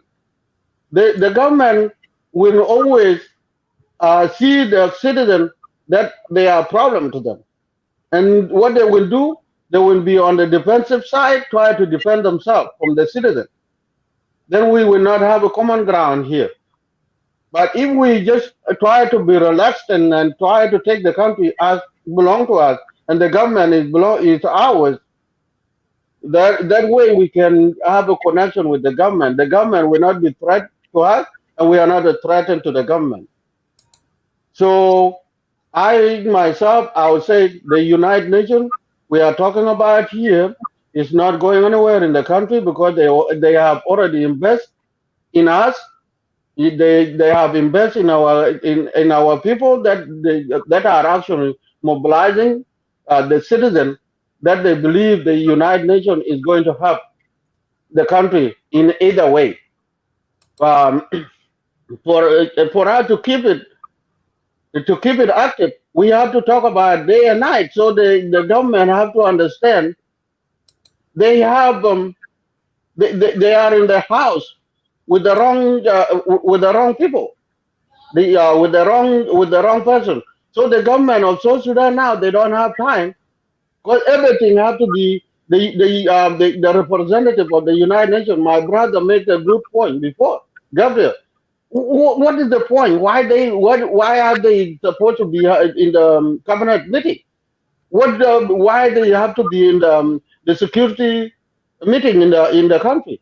If it is something concern the security measures, then the security organ, when they come together and they look into the issue, they will alert them or they will inform them that yes, we have some suspicion issues going on in this area. Then the United Nations the UN will help them, but they have to be there every meeting. That means we're giving away our right. And when we come here, we try to claim the only one person right. It's the only president right. That's what every citizen is claiming. That's his right. What about your right? You just leave your right and claim somebody else. For me, I think we have a long way to go. But the issue of United Nations, the South Sudan actually have to be careful. Yes. Especially the security sector have to be open eye. They have to be open eyes. They have to look into this every time, because the issue is already in the country. They already implant a lot of issues that are not easy to be solved in the country.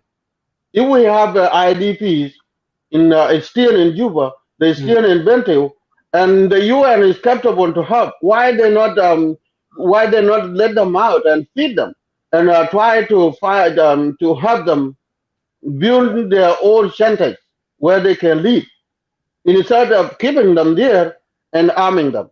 So for me, I believe we have a long way as a citizen of South Sudan. Let's try to work hard. Yes, we are not agree together. We have a lot of differences, what we call tribalism. But for me, I don't think that tribalism is not a problem in South Sudan. It's a hatred is the problem because every nation, even the country that we live in, they have tribe and they're not break down because of tribalism. I myself, I can say I love tribalism because I have to identify myself who I am and where I am from. It's not an issue. But if I have a hate in my heart, if I hate other tribe or hate other people, It's a I will crime. never get along with them. So it's not it cannot be justified as a tribal issue. So when you hand back to my brother, and it's a very good conversation. We don't have to give up. Let's try to come up and work hard. We have to get this issue settled. We can't just be every year, and we talk. The United Nations is controlling the country. Every other year. It's not. It's so we're putting our country in danger. There's a lot of countries, as my brother already mentioned them. They are not in. They are not stable now. What the United Nations do? It take an example from Libya. Libya used to be one of the best countries in Africa. Now what is it? What is it? They have no government now. The United Nations is just running the show in the country. So I have to stop it from there and not let give up. Let's try to be together, try to work it out, and leave our differences behind. This is where we can solve it. But the problem, the country, I almost forgot one thing. We citizens, we fail. It's not the government. Why we fail? We focus on only the government in Juba. Our local government that we have in our area, they're not doing anything. We have the commissioners, we have the MPs, the local government MPs, and the MPs that are actually representing us in the parliament in Juba. We don't question them, especially like area that where I came from in Jonglei. Well, you see the plot right now, the plotting, what is going on there? People are dying. Is that the issue of our national government? Is the issue of our MPs? Oh, yes. Yeah. Why they not? Why they not representing their case in the national in the parliament? So there will be an emergency fund for them to come and help their local areas. So and when we ask, we have a question: where do they actually take the budget? This is the one thing I'm struggling with it all these years. Where do our budget go? So the MPs are there in Juba and they're not getting any budget from Juba, from the national government. Okay, where is the governors? Well, where do our budget go? For sure, we don't have office for the governor. The governor doesn't have an office in the county. Mm. The commissioner doesn't have an office in the county. The local MP, the MPs, they don't have offices in the county. They So only when they come there, they come with using a helicopter to come and come and land down, talk to the people for maybe 30 minutes, and they take off. fly back. So if we have our case as a citizen, we have to take it to our local government before it reach to Juba, so they will know that there is an issue here. But when you talk about the own citizens that are in your area or your colleague from your country, they will not come and attack you. Why are you talking about our MP? Then what the government are we talking about here? Is that your MP is the government that we are talking about? It's my MP, that's my government. It's not the president, it's my government. It's my commissioner, my government. So my governor is my government. It starts from there. Anyway, I went back again to resume my talking, but that's what I was about to forget that issue. The issue is the local government is actually the one that's failing the nation. my own observation. Thank you.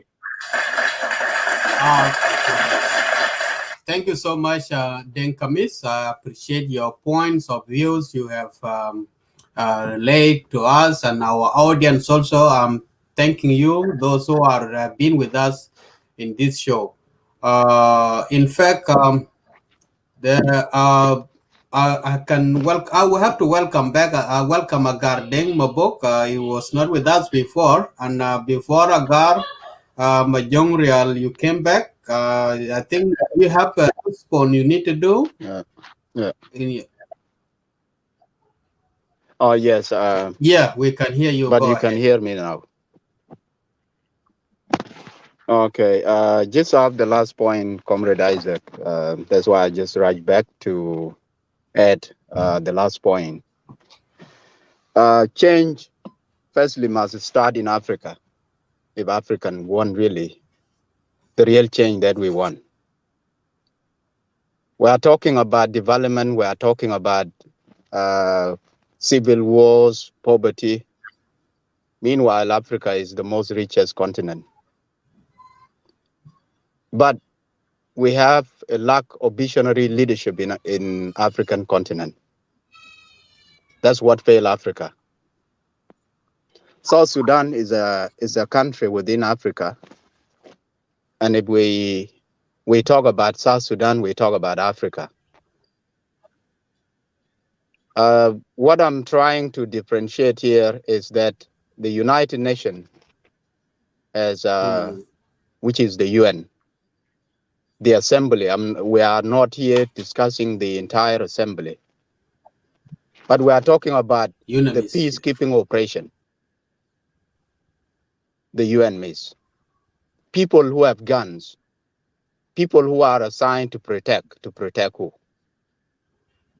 Take for example, a paramount chief of a BA was killed in presence of UN. Correct. UN has failed to protect him. To date, the UN has failed to investigate the killing of paramount chief Kualadol. Yet the same United Nations is still sitting in Abyei, doing nothing. Just last few months, 30 or more victims, the whole village was burned down.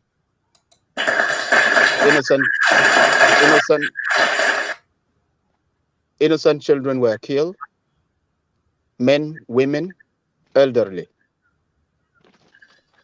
Yet the same United Nations is still operating in Abyei area. The same government in Juba is still there having faith in the same United Nations that has failed the mandate to protect.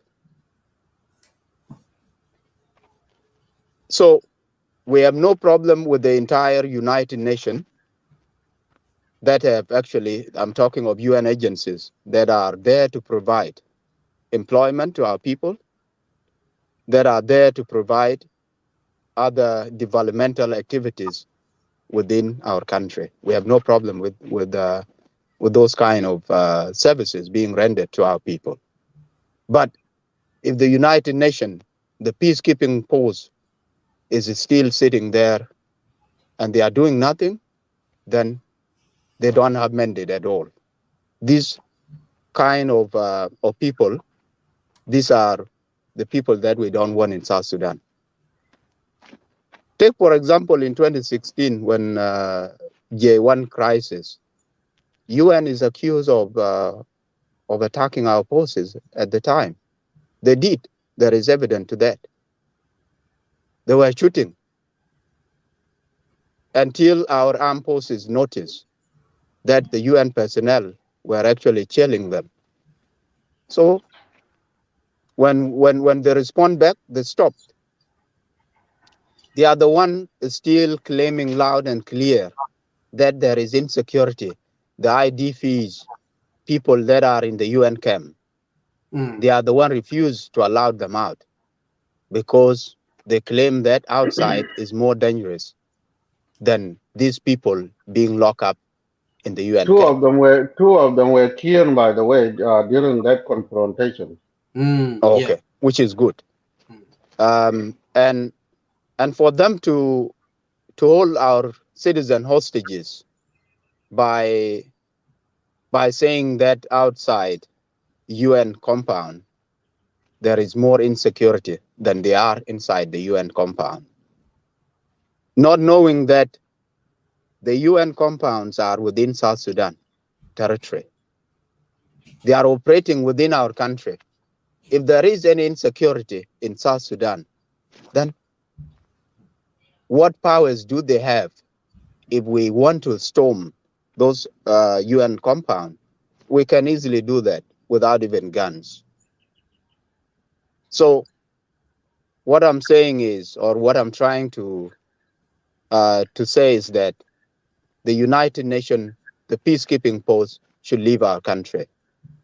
Meanwhile, other UN agencies should continue to work because they have already give some of our people are working with the UN. And even when we talk about payment, people like you and I, if we work with them, they will pay us probably 2,000. Meanwhile, our actual salary probably maybe is 5, 6, 7, 10,000. They are actually enriching themselves at the expenses of our poor population. So the UN is not there to protect anybody. They are there to destroy our country. That's the point I want to add, and I will stop from there. Thank you. Thank you so much. Agar deng mabok yini poj benaman ku ana chityo ka tok yini brother mute ku ba na wedun ba mat ne barnami thio ben chu jam jeten ke tep ke o pen ni yen ka ga wo wa yeah. So ka ba patin na bedil lo loy shortly but you could turn in 240 so we are rewinding and book ya loy ma book by jam ku low conclusion do and then you greet the audience and then we will disperse from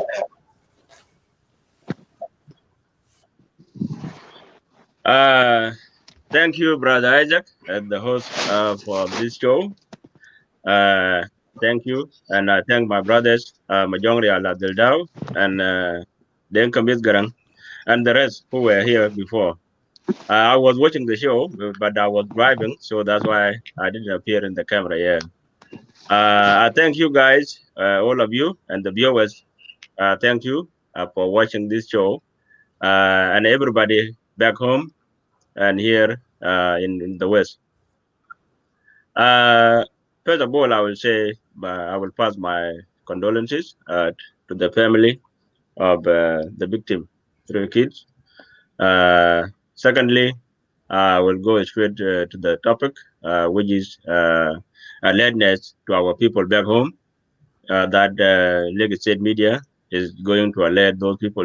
It's not that they don't even know what is going on, but there's something called heads up.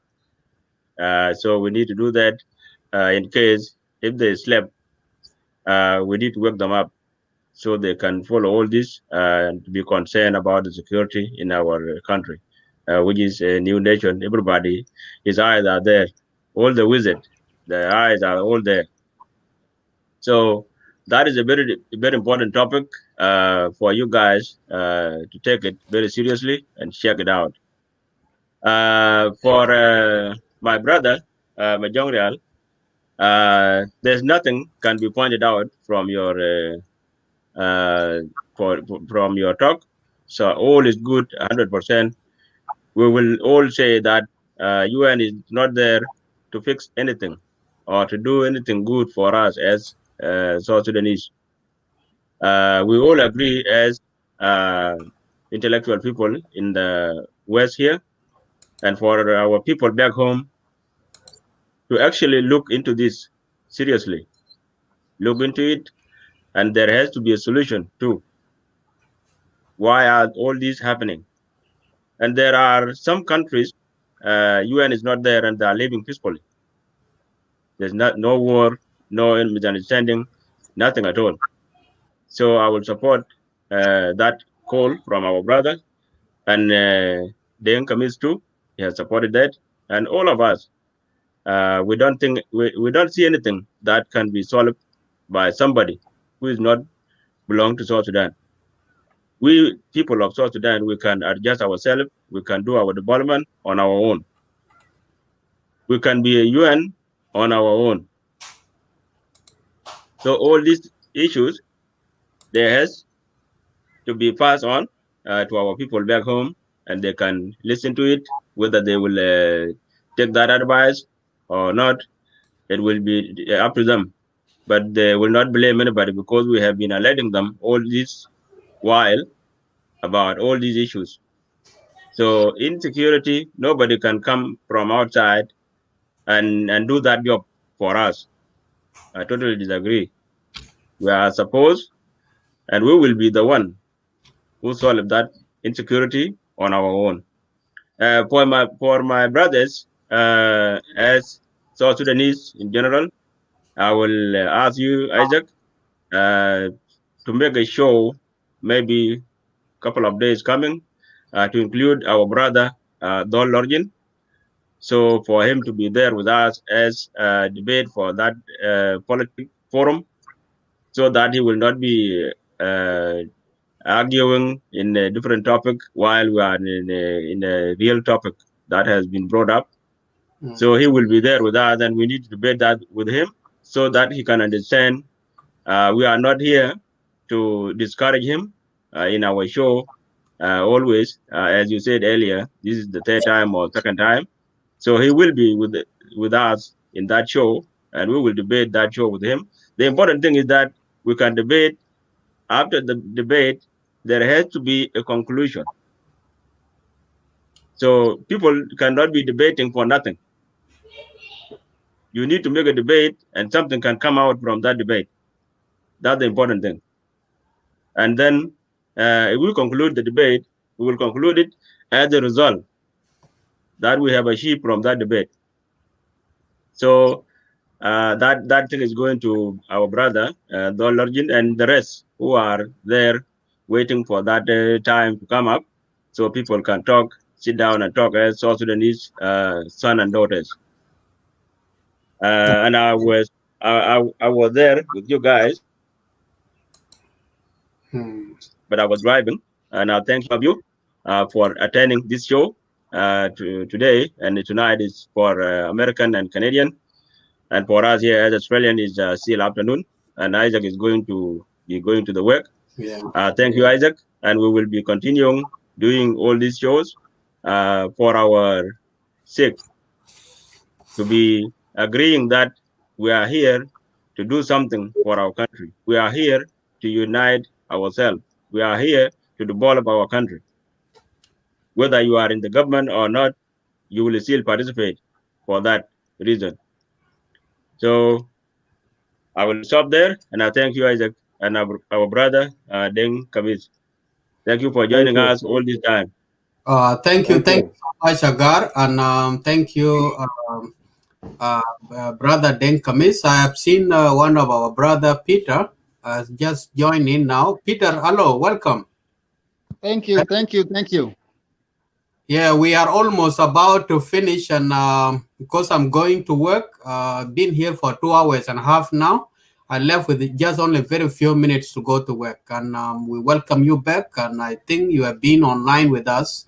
If you have been following the agenda, you just hit the point, greet the audience, and then we will you greet people, and now you conclude it.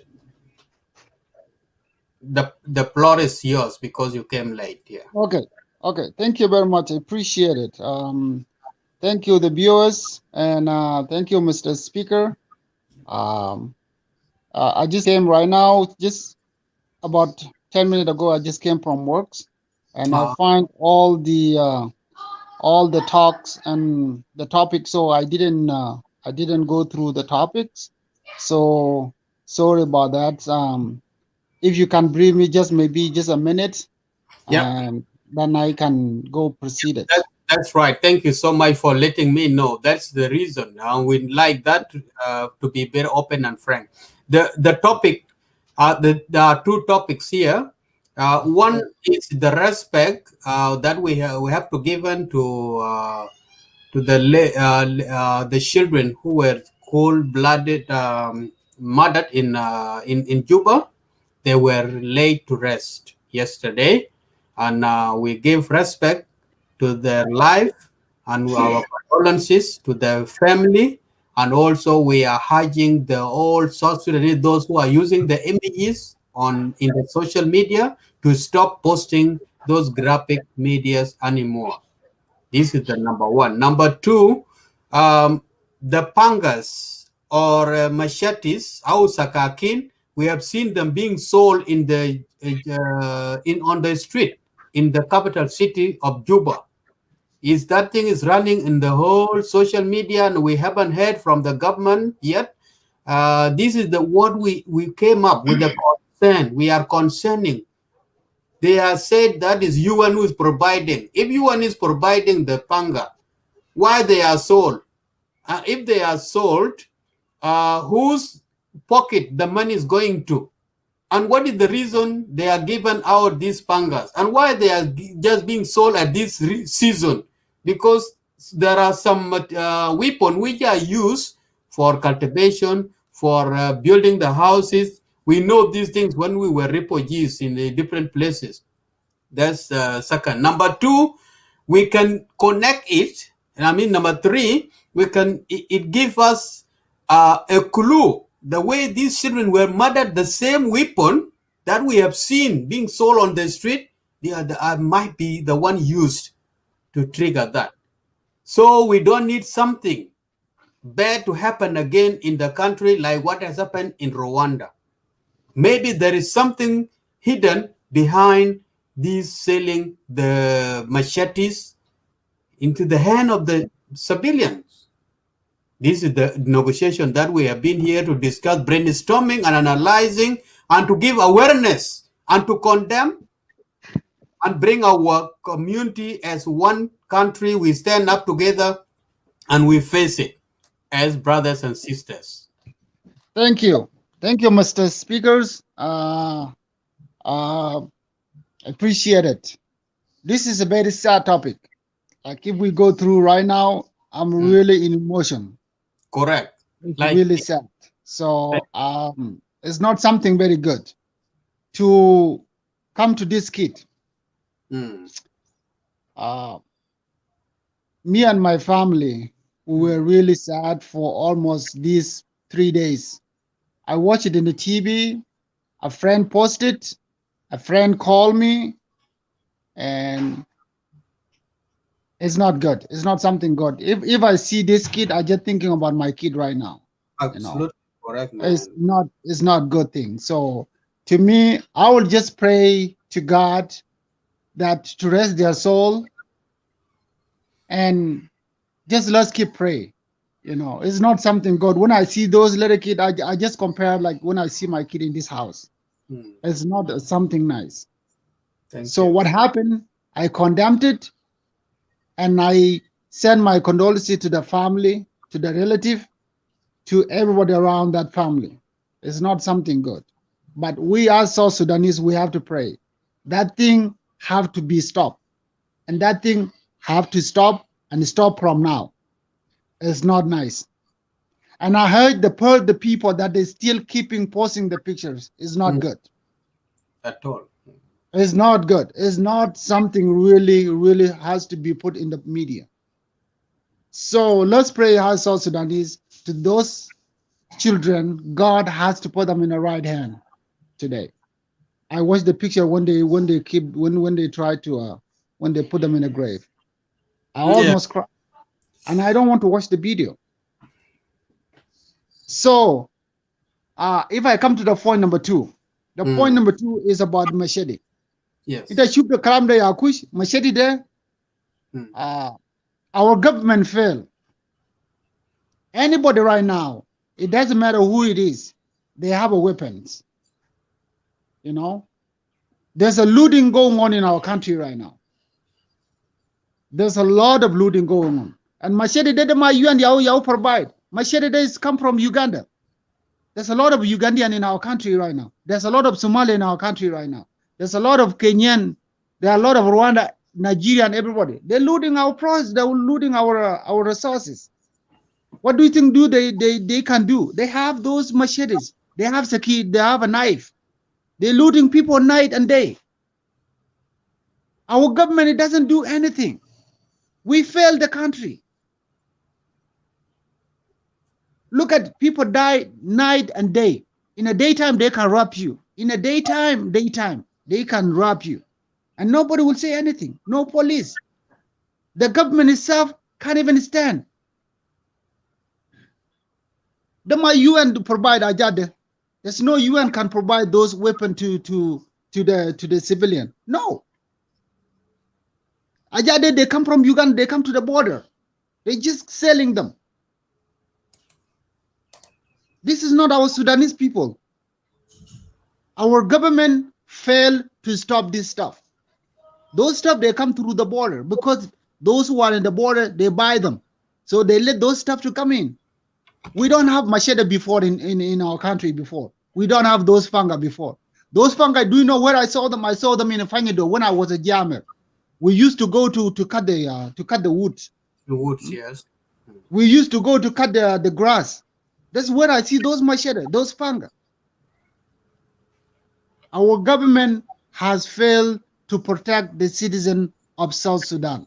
That's why right now our country is corrupt because of the foreigner come from different country and corrupt our country, and now they're just sending money back to their country. That's why our country right now is in a bankruptcy, is in really anger, is in really starving. They come and do business and they send the money to their country. We the people of South Sudan, the owner of that soil, we're just suffering. And it's our country right now. You can't touch Uganda right now. The government of South Sudan will kill you. You can't touch the Kenyan, the South Sudan people will kill you. Our own citizen, in our own country, in our own soil. We're dying like dogs. We're dying like cats in our own soil. What is the point? UN did not provide those fungi or to provide those stuff to weapon to South Sudanese. No, that's not true. And I heard you, my brother, you, the people that normally do the show in the media, please just encourage our people. Just preach the word that will bring us together. We've been fighting years and years and years and years. You know, this is sick and tired. Our neighbors in our country, the neighbors in Africa, they're just laughing at us. Our country become a war zone. It's just become a hunting ground. Where are you right now? You and me right now. Why are we staying here in North America? Why? Is it because for fun? It's because our country has a problem. Today, if our country has a peace, everybody will go back. Why our children are dying night and day here because of the drug they're uploading themselves? Because of we don't have a country.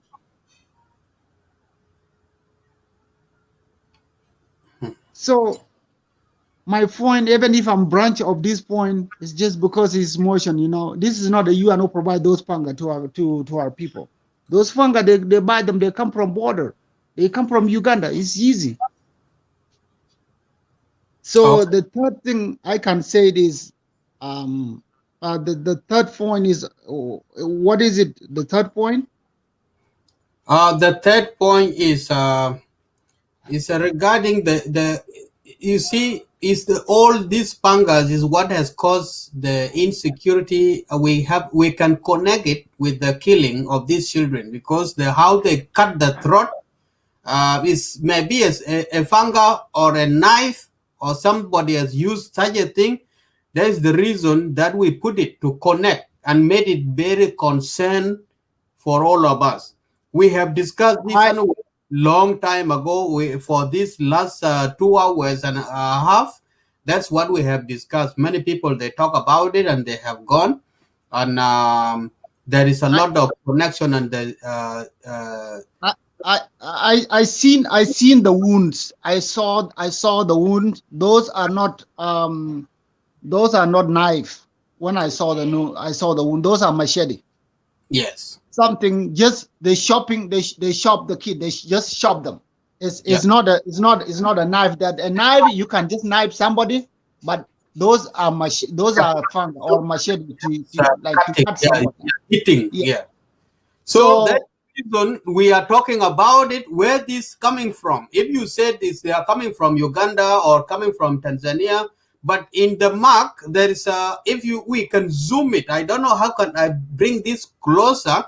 Where they are made, and according to the posters who posted in other social media, they said that they are being provided by the UN. They came out from the United Nations UNAMIS compound. And why they are come and sold on the street? They gave it to street boys, or I don't know who are these. I've been last night when I finished work, I tried to locate some of the officials so that I can bring them on board to interview them. I need more facts about this, and this is not the end of the show anyway. I will continue to investigate because I'm a citizen of South Sudan. I'm concerned of disaster ahead of us, and I don't need such a disaster to happen again in our country. I don't plan to. Okay. And you know what? Let me try to cut you off. You know what? Those Pangas. I know people they can exaggerate it. They can make it. They can say anything they want. They can say this stuff come from UNAMIS. Those they come from this side. They come from that. My belief, as I'm talking to you right now, there's some people they can do those stuff too. They can write them. Maybe yes, maybe no. But eventually, those Pangas right now, they can be made in our country. There's some people that are specialized on those stuff. They can make them. But eventually, I believe this is stuff they buy them in the market, because the way I saw them, they come from different countries. To me, I wouldn't say it, yes, they come from UNAMIS, because it's not known. We are just guessing right now. This is just guessing, but they might come from UNAMIS. But who sold them from UNAMIS? Who? So to me, my belief, those stuff they come from border, or maybe the civilian who are living in a rural area. In those areas they can make them. But I believe those stuff they come from border. All right, thank you so much. It's a very good opinion. I appreciate it. You share your opinion with us. Brother Denkamis, you raise up your hand. If you want to respond, just be quick, because I left with very few minutes to close down.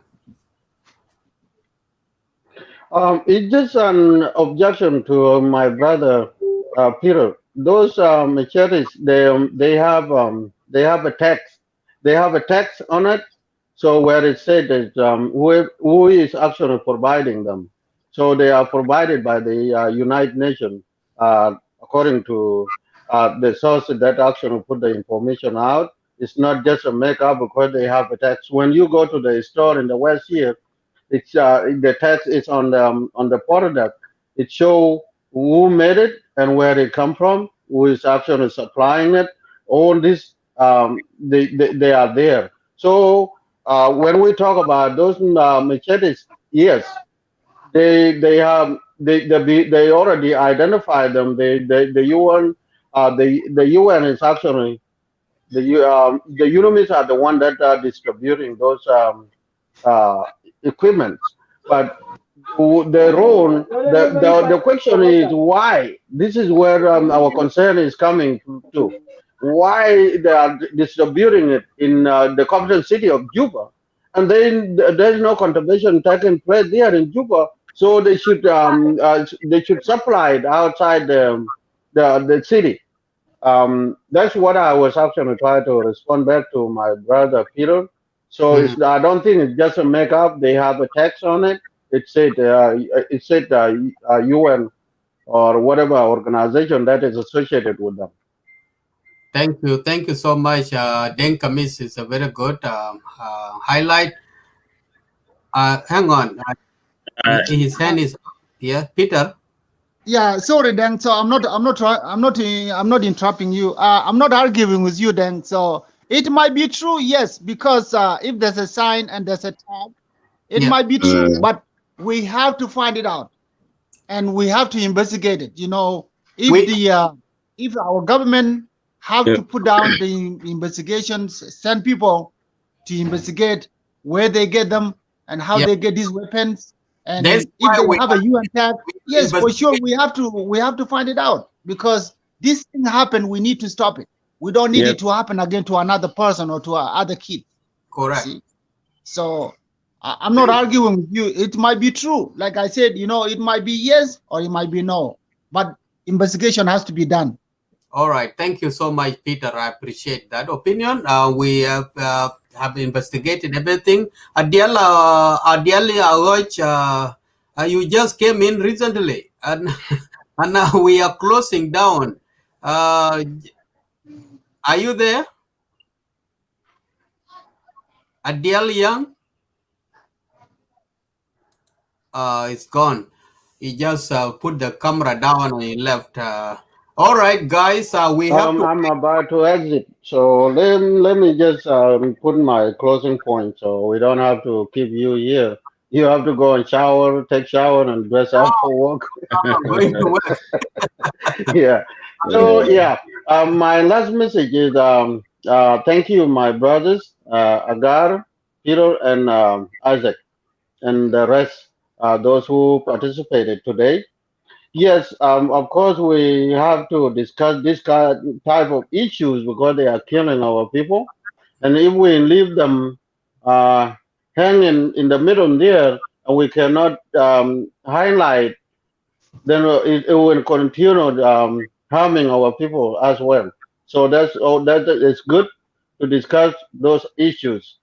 And suspicion came from the recent killing. That's what brought it up. Yes. And you put it exactly, Peter. That's what everybody suspected, and because they are brand new measured, so they use them. And my last message, that is what I'm saying.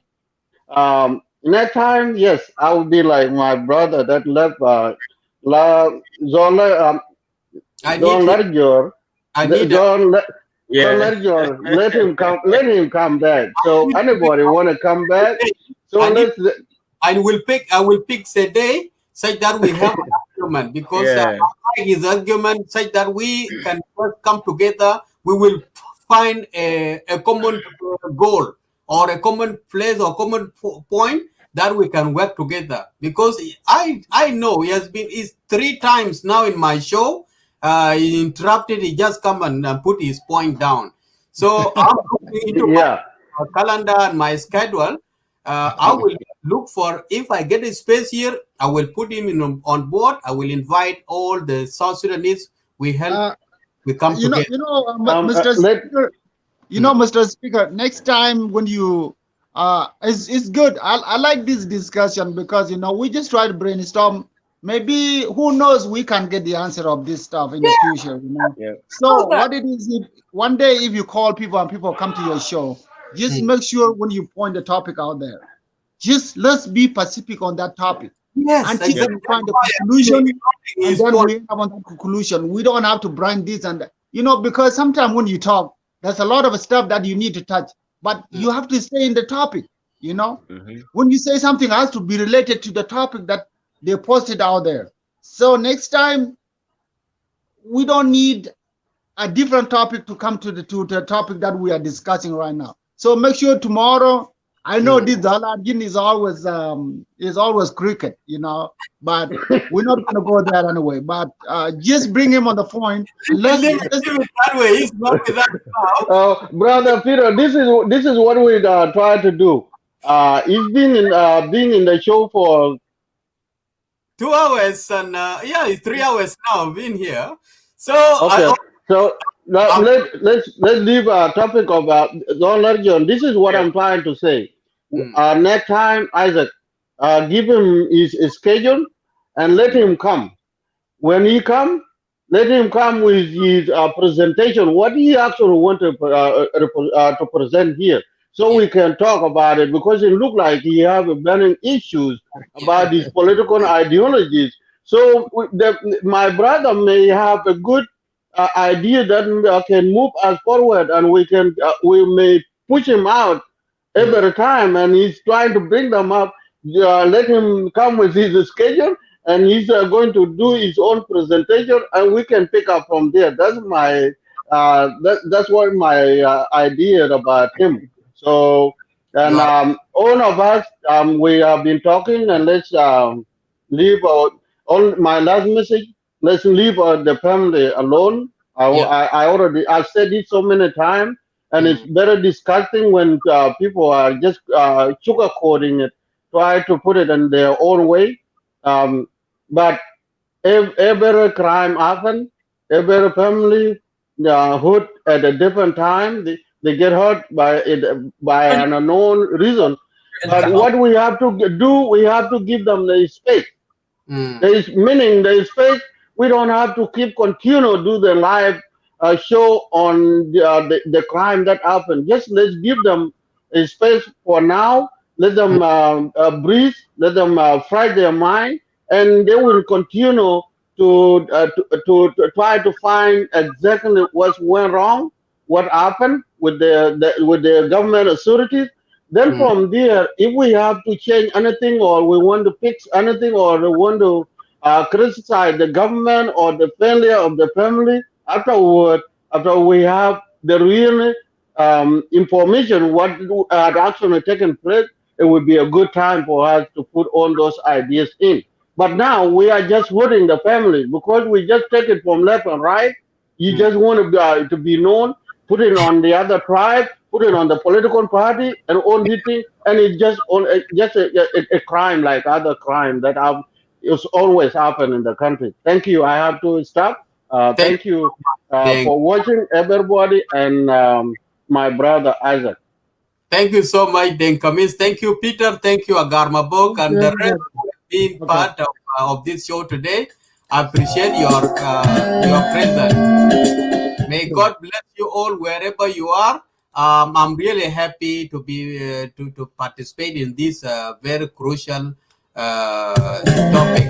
So the Sudan is Mujaja. We are in a different life, which is not good. That we need help. Thank you.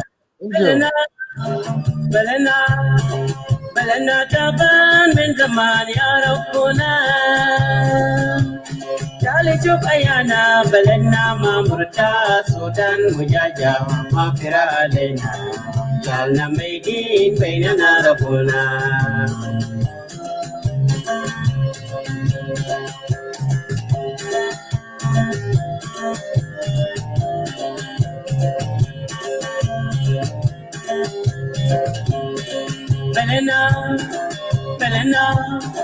بلنا تبان من زمان يا ربنا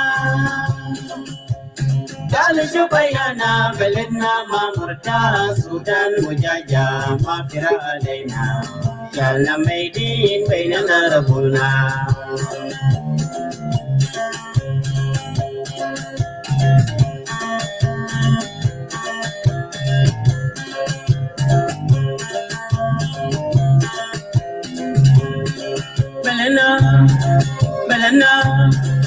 بلنا تبان من زمان يا ربنا تعال شوف يانا بلدنا ما مرتا سودان مجاجة ما فرا علينا يالنا ميدين بيننا ربنا يا شاب سودان يا اخوانا شدلكم بلد فيه مشاكل قلبي ميتين برجع ميتين ترجع قلبي ميتين برجع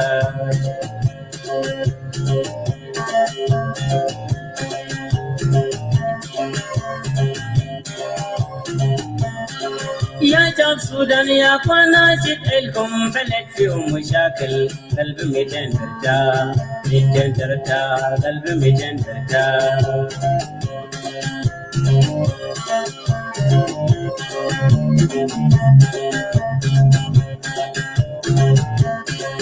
يا شاب سودان يا اخوانا شدلكم بلد فيه مشاكل قلبي ميتين برجع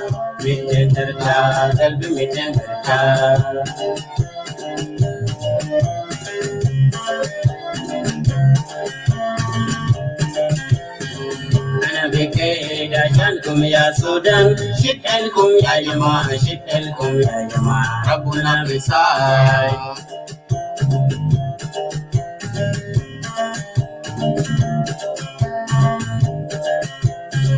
Ana beke da jan kum ya Sudan, shit el kum ya Yama, shit el kum ya Yama, Rabuna Bisai.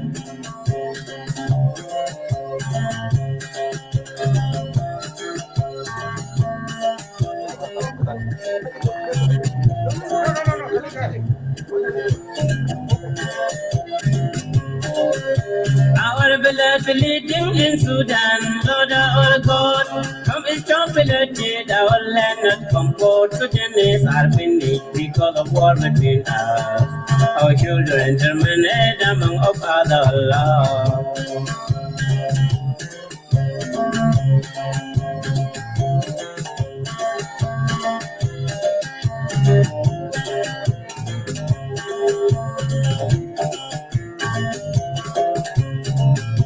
Our beloved leading in Sudan, Lord our God, come is completed, our land not comfort. Sudanese are finished. Thank you so much, Mushadin Al-Kram, Nas Al-Khan, guiding my studio, all audience. I greet you all, and I say goodbye. By now, the show is over, and now we will continue with this show again in the few days to come. We have some work to be discussed in this media, Lagos State media. We will be hosting fixing Lagos State, and we are also talking about the other counties and other state, other communities, and what is happening in the country and in the international. So thank you so much for being on board. We have come to an end of the show.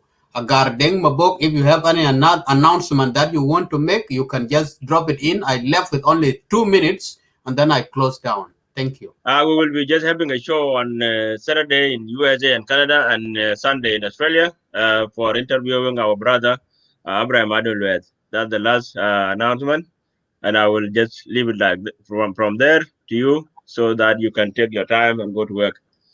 Thank you so much. I apologize so hardly, my brother Diala Inchol.